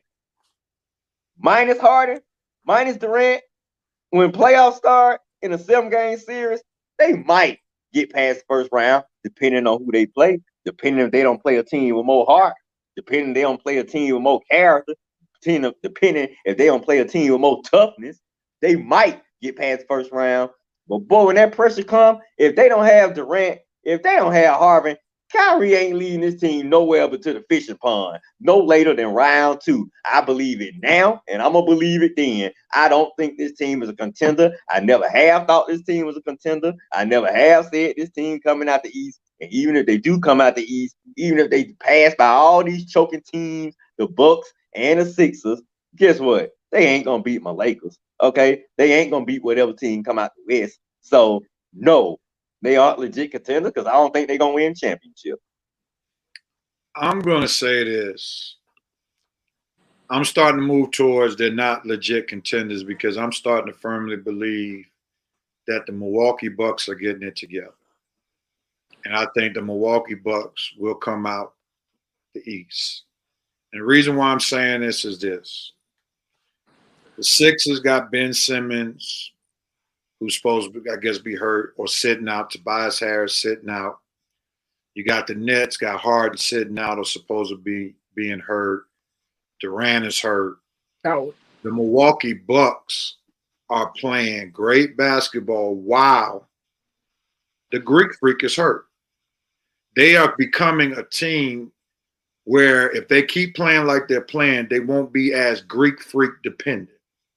One of the things that I talked about with Coach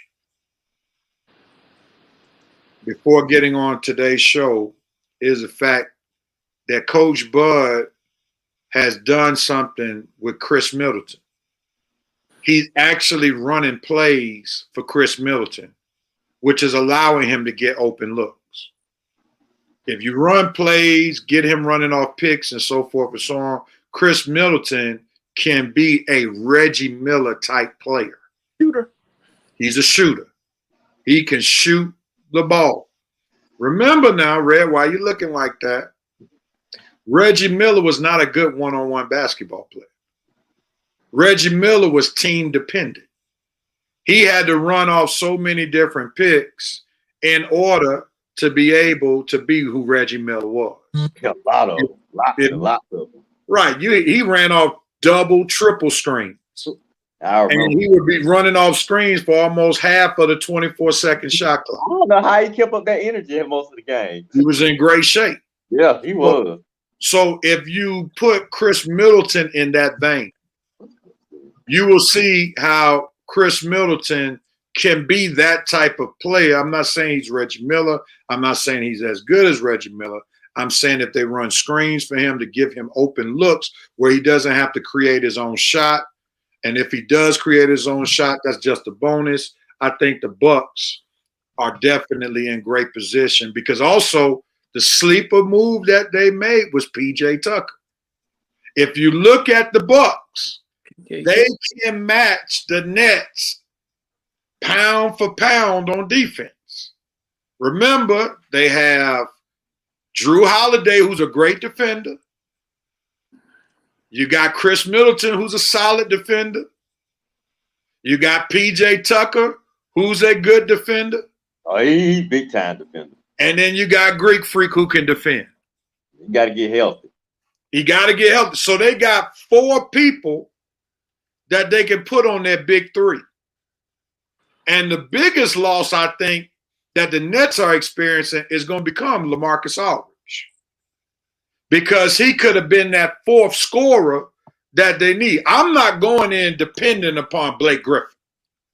Oh, no. I forgot he was on the team most of the time. I'm not going to put that much faith in Blake Griffin because I don't think his body can. And that's the thing with Kevin Durant. Can his body last for 4 rounds? Oh, his body not even lasting for the season. But you tell that Durant's definitely a good take, man. I tell you this, it's definitely time for Coach Bud to get this team over the hump, man, because you don't fail 2 years in a row with the number 1 seed. You're probably not going to get the number 1 seed this year. And this would be the ideal time for you to make the finals. Yeah, you don't have the number 1 seed. Now, they're going to have a real good shot because I'm with you, Rev. Some reason, I just don't think Philly. I think they're going to find a way to choke it up. The Nets, I'm not really sold on, like I just broke down in my first take. The Bucks, well, like you say, the Bucks are flying under the radar this year. You know, the years past, they were the number 1 seed. They were the team to beat. They were the team everybody was looking up to. They were the team where everybody was basing what they're gonna do with the trade deadline, what they're gonna do with the free agents who gonna get cut. They were basing everything on how we match up to the Bucks. Now it's the Bucks. That's the team. That's the not talked about team flying under the radar. Who knows? I mean, like I say, the East playoffs gonna be really intriguing because it's gonna be a lot of teams that might end up. I wouldn't be surprised if the East Finals be the Bucks and a team that we're not even mentioning right now. Not the Nets, not the Sixers, the Bucks, and forgive me, it might be the Hawks, it might be the Heat, it might be the Knicks. It might be a team that we're not talking about right now. Coach, I ain't gonna go as far as say your Wizards now. But like, I bring it up now. That's not. But like I'm saying, the East is. I'm just saying the East to me, besides the Bucks, because I do think I'm with Rev's take. I do think the Bucks are gonna find themselves in the East Finals. Who their opponent gonna be? That's gonna be up in the air because I do not think it's gonna be the Nets of the city. Coach, you got any last statements on this? No. All right. Wait, but people are forgetting about that little old slide team. Here we go. The Celtics who's sneaking in there, who's a status quo, hanging around there. Maybe they're getting ready to play their best ball somehow in a way to make it interesting. No, they got the same thing going on with the Nets. They're trying to rest people. Like Kemba plays one game, sits out another game. Jaylen Brown plays 2 games, sits out 2 games. I mean, when you don't have great chemistry, you can't afford to do that, and it's getting too close to the end of the season where, Jaylen Brown and Jason Tatum don't have that much experience being the guys. And they need to play as much as possible together to develop that chemistry. Kemba, they need to have that 3 together playing as much as possible. But I don't think they have the experience, man, to be able to trump a Milwaukee team. I think the Nets are better than Boston. When I'm saying Kyrie just giving it to the Celtics on yesterday, and Kyrie's the main cog, and y'all can't slow him down. I mean, they see the one thing that the Boston Celtics don't have, like the Lakers have, they have these small guards who can bother a Kyrie Irving. Like Dennis Schroeder, they got KCP, Wes Matthews. Those are some dogs that can get up in those smaller point guards like a James Harden, like a Kyrie Irving. They may not stop them, but they'll slow them down a bit. And that's what the Celtics don't have, but the Bucks do have that. Because Drew Holiday can sit up there and guard anybody. And he could even guard, if you want to put him on Kevin Durant, he may not shut him down, but he can slow him down. Because KD ain't going to just post him up. And if KD start going out there trying to dance on Drew Holiday, he might get his pocket picked. So they need those kind of players to be able to slow down the perimeter players that the Nets have, and unfortunately the Celtics don't have any of that. The Sixers borderline have it with, Danny Green, but his lateral movement is not the greatest. But they have Thibault, who's a pretty solid defender. So the Sixers might be able to give the Nets a run, but I don't disagree with Red's take that I could see possibly someone who is not considered a contender could pop up in there like the Miami Heat last year. Nobody saw the Miami Heat going to the finals last year, but they wound up going. And don't be surprised. The Knicks, man, they are hard-nosed. I keep forgetting that Tibbs is their coach. I keep saying, how did they get so good? I keep forgetting that Tom Thibodeau is the head coach. But Randall, man, he's become a new player. The Lakers wanted him to be when they drafted him, but he's doing it in New York now. Yeah, and I mean, that's the better place for him, because the Lakers are more glitz and glamour. Yeah. I mean, John Randall does not represent glitz and glamour. He reminds you of an Anthony Mason, a Charles Oakley type player, but he's more versatile than both of them. but he's More amongst that offensive ilk, players. like a junkyard dog. Yeah. That's Yeah. the kind of players that the Knicks have. Well, I go on. How about he's a younger Jimmy Butler? Yeah, I can see that. I can see that in a more Jimmy, close kind of Jimmy way. and Tibbs had that good relationship. I think that's the type of player Tibbs like, that junkyard dog type player. And they got Derrick Rose, the boy Barrett from Duke. It seemed like he's man. He hit a few big shots against the Hawks the other night. And who is this Quigley kid? I mean, the Knicks, like I say, the Knicks got players I ain't even heard of that when the playoffs start, they'll probably make a name for themselves, especially if the Knicks win a playoff round. Because remember, they didn't even win a playoff round with Carmelo the last time they made the playoffs. I think this team with Randall and Tibbs leading the way, they're definitely capable of winning a playoff round. Lord, I hope they don't get my Hawks first round. But I'm saying they're definitely capable of winning a playoff round. Now, do y'all agree? Last statement, Coach. I'll let you go first with this one. You believe in what Chris Trailer said? This is all set up, Kyrie. All KD and Harden got to do is be healthy and follow the lead of Kyrie. If this is successful, then quit all the Kyrie hate. I totally agree. If you follow Kyrie, you'll be at your cousin's birthday party before long. No problem. Okay. All right. So in essence, you don't agree with Chris Trailer's statement. I mean, Kyrie, I'm going to say about Kyrie, one of the most talented players in the NBA is from the neck down. That's all I'm going to say about that. From the neck down, hard to have. He got handles. He can shoot. He's deep. I mean, everything. But from the neck up, you just don't know. When a man said, I got to take off personal days like he a teacher in school. Come on now. Personal days? How many personal days you need? Or those psychiatry visits? See, here's the problem with Kyrie. When everything is going great, he's great.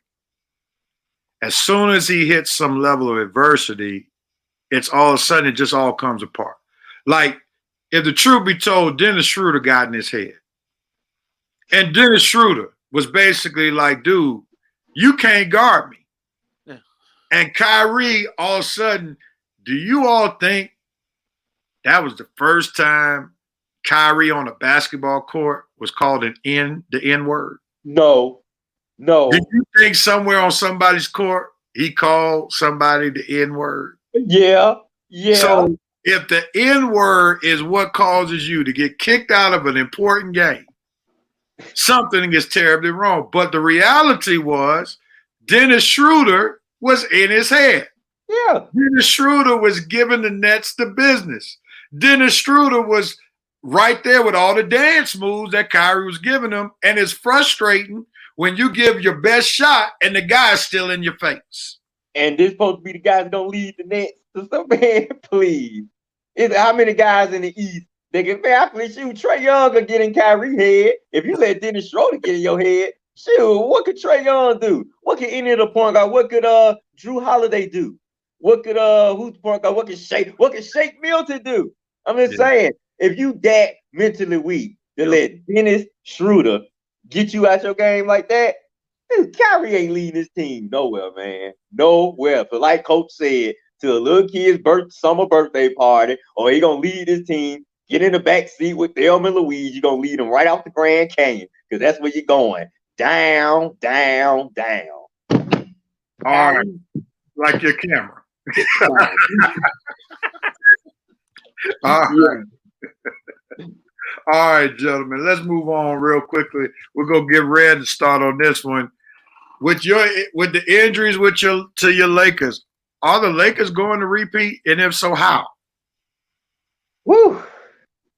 It's gonna be tough, Rev. I tell you that right now, man. I mean, we don't went from what, top 3 seed to, man, we close to the play-in tournament now, man. Fifth right now. Yeah. But I'm gonna give LeBron the benefit of the doubt. I think if we can get back maybe within the next 2 weeks, that we can probably, if we can just save ourselves from that play-in tournament, we don't need to be doing that. But I think if we can get everybody back healthy, 80's back, but on a minute restriction, that ain't gonna cut it in the playoffs. We get 80, Drummond, LeBron. Definitely, we just get LeBron back healthy, dude. We definitely are a contender in the West. Definitely are a contender. How far? That remains to be seen because I don't know how healthy he's gonna be. But shoot, he had a good chunk of rest last season when the pandemic hit. He had about 2-3 months off. This time he took a month, maybe a month and a half off. I'm not sure if it's equivalent to 2 or 3 months, but we all know when he come back, he'll be at full strength. I'm pretty sure he's gonna say he's ready to go, ready to bring this ring back to LA. Nothing's gonna stop me now. So I'm pretty sure we're gonna hear all the good stuff. I'm just not quite sure though. I'm saying because boy, Utah and Phoenix, they're gonna be a tough out. The Clippers got their injury problems itself with Kyrie missing a little time. So will Shell be talking stuff again? I can't pay attention to her right now. Rev, I still think we the team to beat in the West. As long as we come back at full strength, we still the team to beat. Coach, what are your thoughts? You believe in Red's assessment? Nope. And I'm going to tell you why. One reason. Of course not. Anthony Davis is not healthy as he claimed to be. And I think that's going to play a part going down the stretch. I don't see him now. LeBron is a genius. He knows how to sit out and milk that ankle injury. He was jumping up and down the other night. But AD is not. I don't see it. AD is going to be the factor that causes them to not make it because I don't think he's as healthy as he claimed to be. Wait a minute. You don't think LeBron with a healthy Drummond? Good. LeBron playing with a healthy Drummond? To help out? Now, has Drummond ever experienced playoff pressure? Well, he playing with LeBron, so that helped him out. No, he has not. Well. Let me retort that, Coach. Let me retort that. Okay, retort. Before last year, what pressure did AD experience in the playoffs? Yeah. He only passed the first round one time. Right. So what deep playoff pressure did AD experience? Well, now I agree with that, but I also say Drummond had never been on a team that's been a contender. Had AD before? Not before last year. Okay. I'll be back in a minute.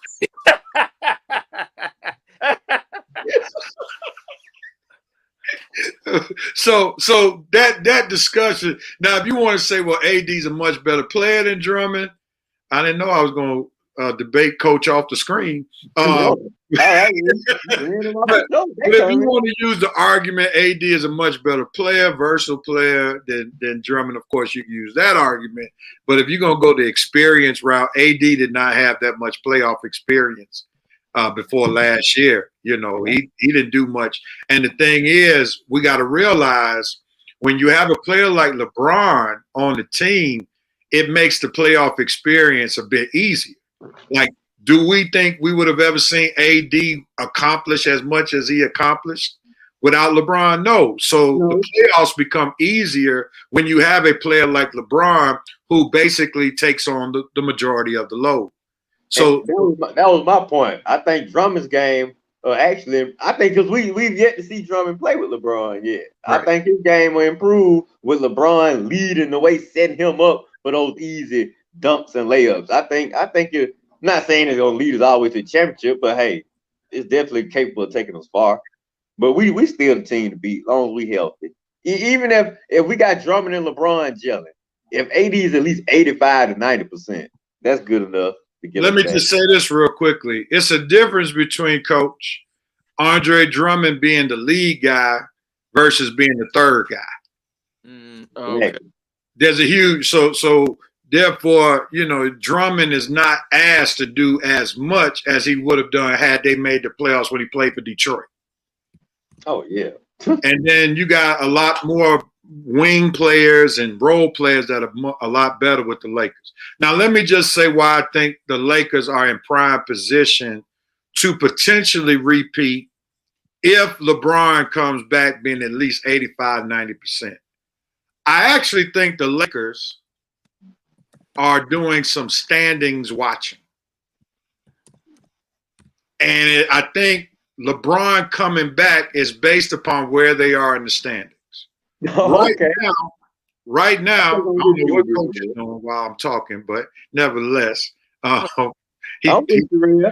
think I know where you about to go. So right now in the standings are best suited for the Lakers right now. I know what you're trying. I know where you're going. All right. So they would get, if the playoffs started today, a Denver Nuggets team without Jamal Murray. All right.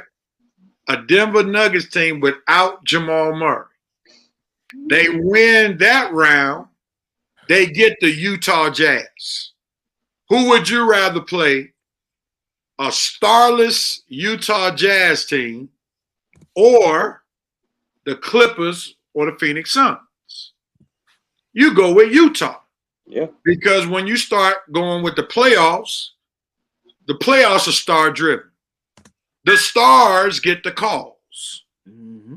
Plus, we know at the end of the day, the NBA would love to see the Lakers keep on playing than the Utah Jazz. Let's just be honest about it.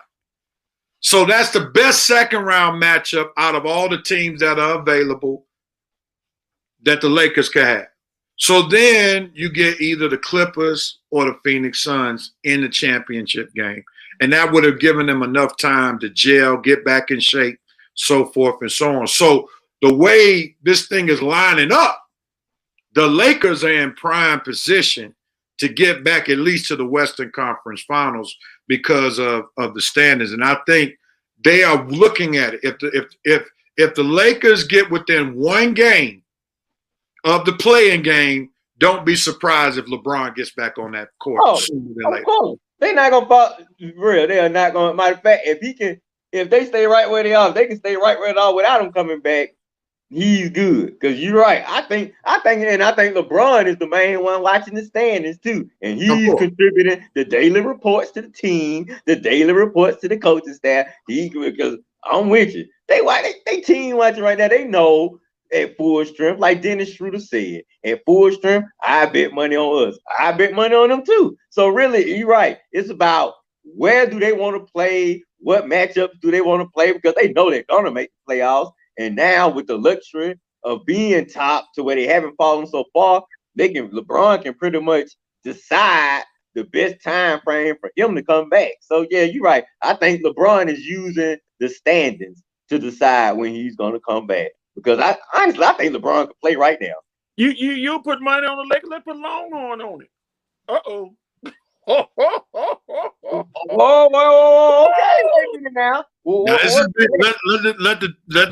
the facts be shown. This is between Red and Coach. So go ahead. Okay, now what's the wager, Coach? That they don't win the championship.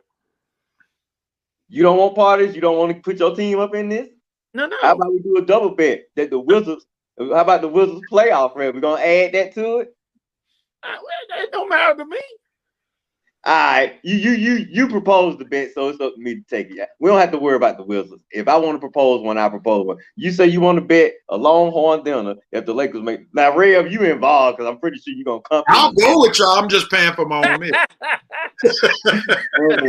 That the Lakers gonna win it all. Wait a minute. Now, shouldn't I see if I get my team back full strength? I mean, we back full strength. You want me to decide right now? Yeah, what you do, the Lakers are not gonna win it, and I ain't gonna say why, but we've already discussed it. The Lakers may get there, but they're not gonna win it all. Even with our players back. You said even with our players back, Coach? Huh? I don't care who you get. Oh, okay, yeah. All right, yeah. I'll take that bet then. Yeah. Well, if we at full strength, Lakers taking it all. And you say we're not gonna take it all. Nope. All right. Longhorn. That's a Longhorn bet right there. Appreciate it, Coach. I can use another dinner. I'm not gonna bet. I'll take it back.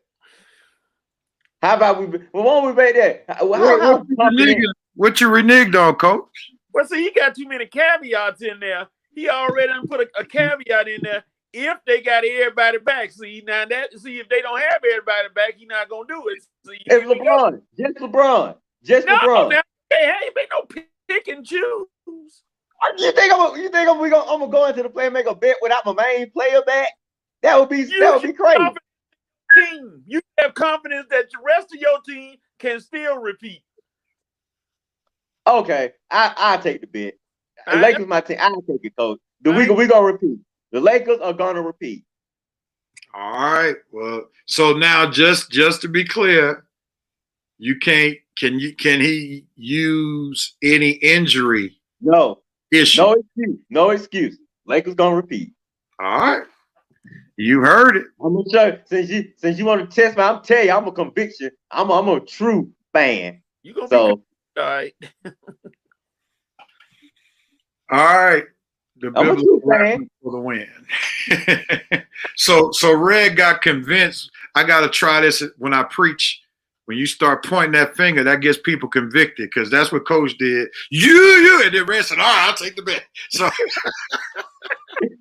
Well, hey, I don't like nobody. I got to work on my testing my finger ministry. fan. I mean, you're right, because I do have confidence in my other team, so I might as well be confident in my leg. And we gonna look. I know LeBron gonna be back, so I know we're gonna be repeat. We're gonna be right there in the middle of it. We right there. We're gonna have a chance. We're gonna do it. So thanks for the bet, Coach. I thank you for the Longhorn dinner. Rev, I want you to be a witness, Rev. Now, did you hear who he said if who come back a man that he desecrated and excoriated a couple years ago? He all on he team LeBron right now. He team LeBron. He knows where his butter's bread. His bread is buttered. He knows where his bread is buttered. He wearing the purple and gold, ain't he? That one championship did it for him. So LeBron is in good faith. Yeah. All right, real quick, let's shift gears. The Hawks report. Let's just go right into it, man. Man, the Hawks report after you got me pumped up with the Laker talk. Now we gotta talk about the lowly Hawks. Well, you've been psyched about them, how they won without Trae Young the other day. I am. So what are your thoughts about the Hawks and how they can move forward with Trae Young being down? And how long do you think Trae Young will be down? Well, first of all, let me say that win last night versus the Heat, Real, that was probably the most impressive, probably the best Hawks win of the season right there. Without our two best players, Trae Young and Clint Capella, the Hawks beat the Miami Heat at full strength by 15 points. Good win, great win, Uncle Nate. Also, let me give Uncle Nate props for saying since March 1st, this was going to be my dope, but I decided to save it for my Hawks report. The Hawks had the best record in the entire Eastern Conference since March 1st, since Uncle Nate took over. So good job on that, Uncle Nate. Now, Trae Young injury, that lateral ankle sprain. Man, if you were looking at him in pain Wednesday night, I'll have to read these comments later. I can't do this right now. Y'all interrupted my takes now. Anyway, when Trae went down screaming the other night, well, it worried me for a minute. But thankfully, the x-rays were negative, no structural damage, and hopefully once the swelling go down, he'll be back on the court. Do I think the Hawks will have a chance all the way without Trae? Absolutely not. Do I think we have a huge chance in the East with Trae? I absolutely do. At full strength, I most absolutely do. If the Knicks got a chance, you better believe the Hawks got a chance, especially when I don't believe in the Knicks. And I think the Sixers have some underlying issues that are not quite exposed right now. So Hawks went 3-1 this week. Like I say, the big game against the Knicks we lost, but we did bounce back against the Heat. We got another big one tomorrow at home versus Milwaukee. Woo! Yeah, the Hawks win that one. Now that might be a big win right there, but I'm not so confident about that one. But because the Bucks actually do have our number, they play us tough. I'm not quite sure the matchups right now with the Bucks, and like I said, I'm not quite sure if Clint's gonna be playing tomorrow. If Clint playing tomorrow, we got a chance. But if Trae and Clint play tomorrow, we got a huge chance. But Trae definitely not playing tomorrow. So I like where the Hawks at right now. They still in the 4th, 5th spot. I expect them to possibly end the season in the 4th seed with home court advantage. I think the Knicks will drop a game or two where the Hawks can jump back up in that 4th spot. And I expect them to go on a pretty decent playoff run, Real. I didn't expect this at the beginning of the season, but the more and more the games they play together. And Real, let me ask you this. Do you see the bench? Do you see how the bench reacts when the Hawks make good plays on the courts? It's like this team, they play for one another and they gel together. I love how the Hawks bench are supportive of one another. So that right there, I love all that I'm seeing with the Hawks team right now. They got a respectable coach that they want to play for, that they have respect for. And it's just gonna be amazing to see how far we can take this team when the East playoffs start.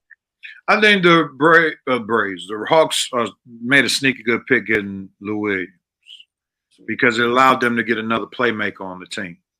So now, for instance, you take last year when Trae Young went down or any other year, they had nothing to look forward to because they didn't have another playmaker. When you got Lou Williams who can create, you put another playmaker on the court, now the Hawks are still a decent team even without Trae Young. So, and then also the offense lends itself not to be so Trae Young heavy if they, run their sets the way Nate McMillan sets them up. So I think the Hawks are a much better team. I'll go on record and say they are a better coach because they believe in the coach. I think Trae Young just refused to believe in Lloyd Pierce. And I think Nate McMillan got instant credit with Trae Young because he played in the league. And this is why these guys have acquiesced to Nate McMillan's coaching style because they believe he's been in the fire. And therefore, he can lead them in better ways that Lloyd Pierce could not. Coach, I see your little hand going up, so that means you got something to say. So what you got? Oh, man, that was an accident. I didn't have it going up because I'm trying to read these comments, trying not to laugh while it was an accident. Sucker bet for a sucker. Lord have mercy. Alexis. Now, obviously, somebody is looking for attention. Really. If I start calling her names, she'll cry. She play the victim card, say how she's done so wrong, say Red needs to be banned from the show, the Me Too movement. Don't call me that name. Don't call me out my name. But yeah, go ahead and call me a sucker, little fourth co-host of mine. Little fourth co-host of mine. I don't know if Shelby's that sensitive. I think Shelby's a little sharper with her words that would keep her from being too sensitive. Yeah, she'll be sharp in front of us. As soon as she get off camera, she'll be crying in the sleep. Oh, we're gonna move on from that one. I think there's gonna be I feel a statement from Shelby coming up at some point. But nevertheless, man, let's move on, move forward as we get ready to come. What a horrible bet. That's my team. I probably would have put some money on the Lakers winning it all anyway. Coach just proposed a dinner bet. I'm probably going to have money on the Lakers winning it all anyway. So how is that a sucker bet? I'm picking my team to win it all. Stand with your team. All right. Exactly. That's the lesson that we just learned from one Art Red Rose. And, Thank you, Red. Coach might not put a Longhorns on his dinner for his team, but he will stand with his team through thick and thin. All right, so we know that loyalty is something serious for these two guys. Here we go. You have the right as we get ready to close this show on out. Who has the right to do what, when, where, and how? Who wants at it first? Brett Favre, you got a right to shut your mouth. This is 2 weeks in a row running. Last week you talking about how you think athletes need to shut up and stay out of political, keep politics off the field and just play. Pretty much what a lot of folks were saying, Republicans were saying about the athletes. Now this week you saying you don't think Derek Chauvin meant to kill George Floyd. Well, isn't that a political opinion, Brett? And isn't that a stupid opinion, Brett? Brett, you just need to shut up, really. You have the right to shut up. I'm not interested in any more of your opinions. It really no sports opinions, no political opinions. Just shut up. Thank you, Brett. You have the right to stay silent. All right, Coach, who has the right to do what, when, where, and how?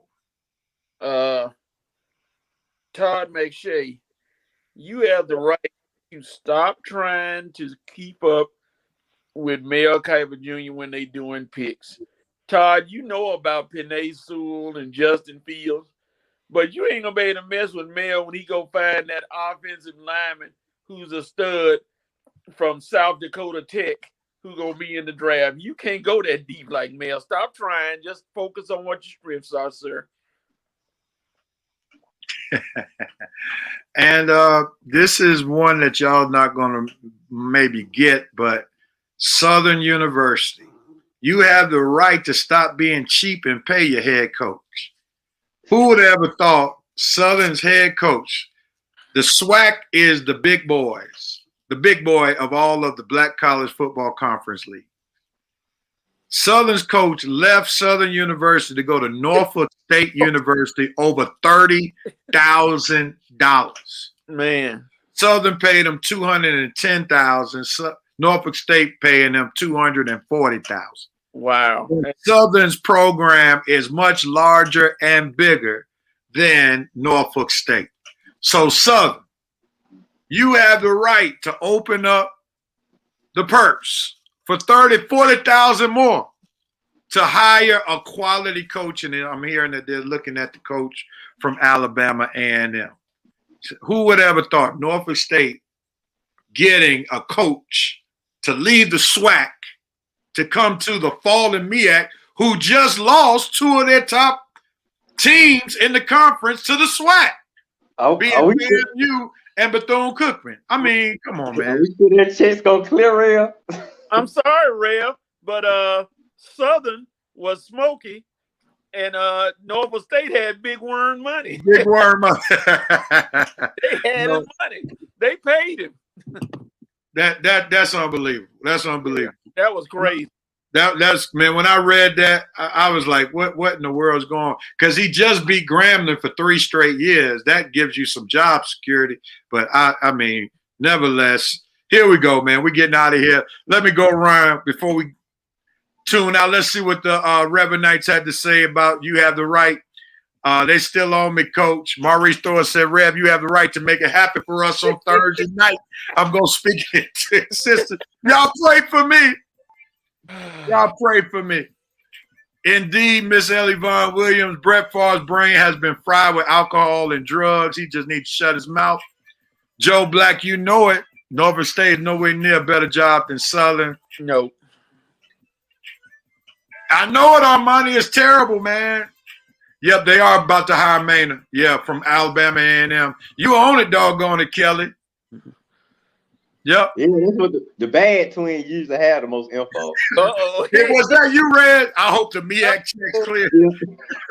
That was me.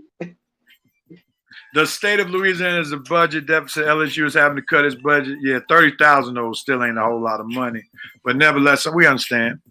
Friday reference from Coach Vincent Woodruff is definitely one of Red's boys all over the movie takes and statements. Yeah, all right, everybody. Thank y'all for watching episode 186. We're coming back to you next Saturday, 11 o'clock. Shelby will be with us, so y'all can see Shelby and Red go at it live. And also, we are going to be heavy with NFL draft coverage. It's going to be all the way live. Probably next week will be 75% NFL talk. So if you are an NFL fan, you want to be with us next Saturday at 11 o'clock. Rev, can I take a personal day next week? You know you ain't taking no personal day when we talk about the NFL drive. Peace and love, everybody. Be safe out there if you're in the ATL in this rain. Enjoy your week. Look forward to seeing you all next week. Episode 187 of Got me a new shirt for next week. Can't wait to wear it. All right. We look forward to it. Peace out, everybody. Yeah.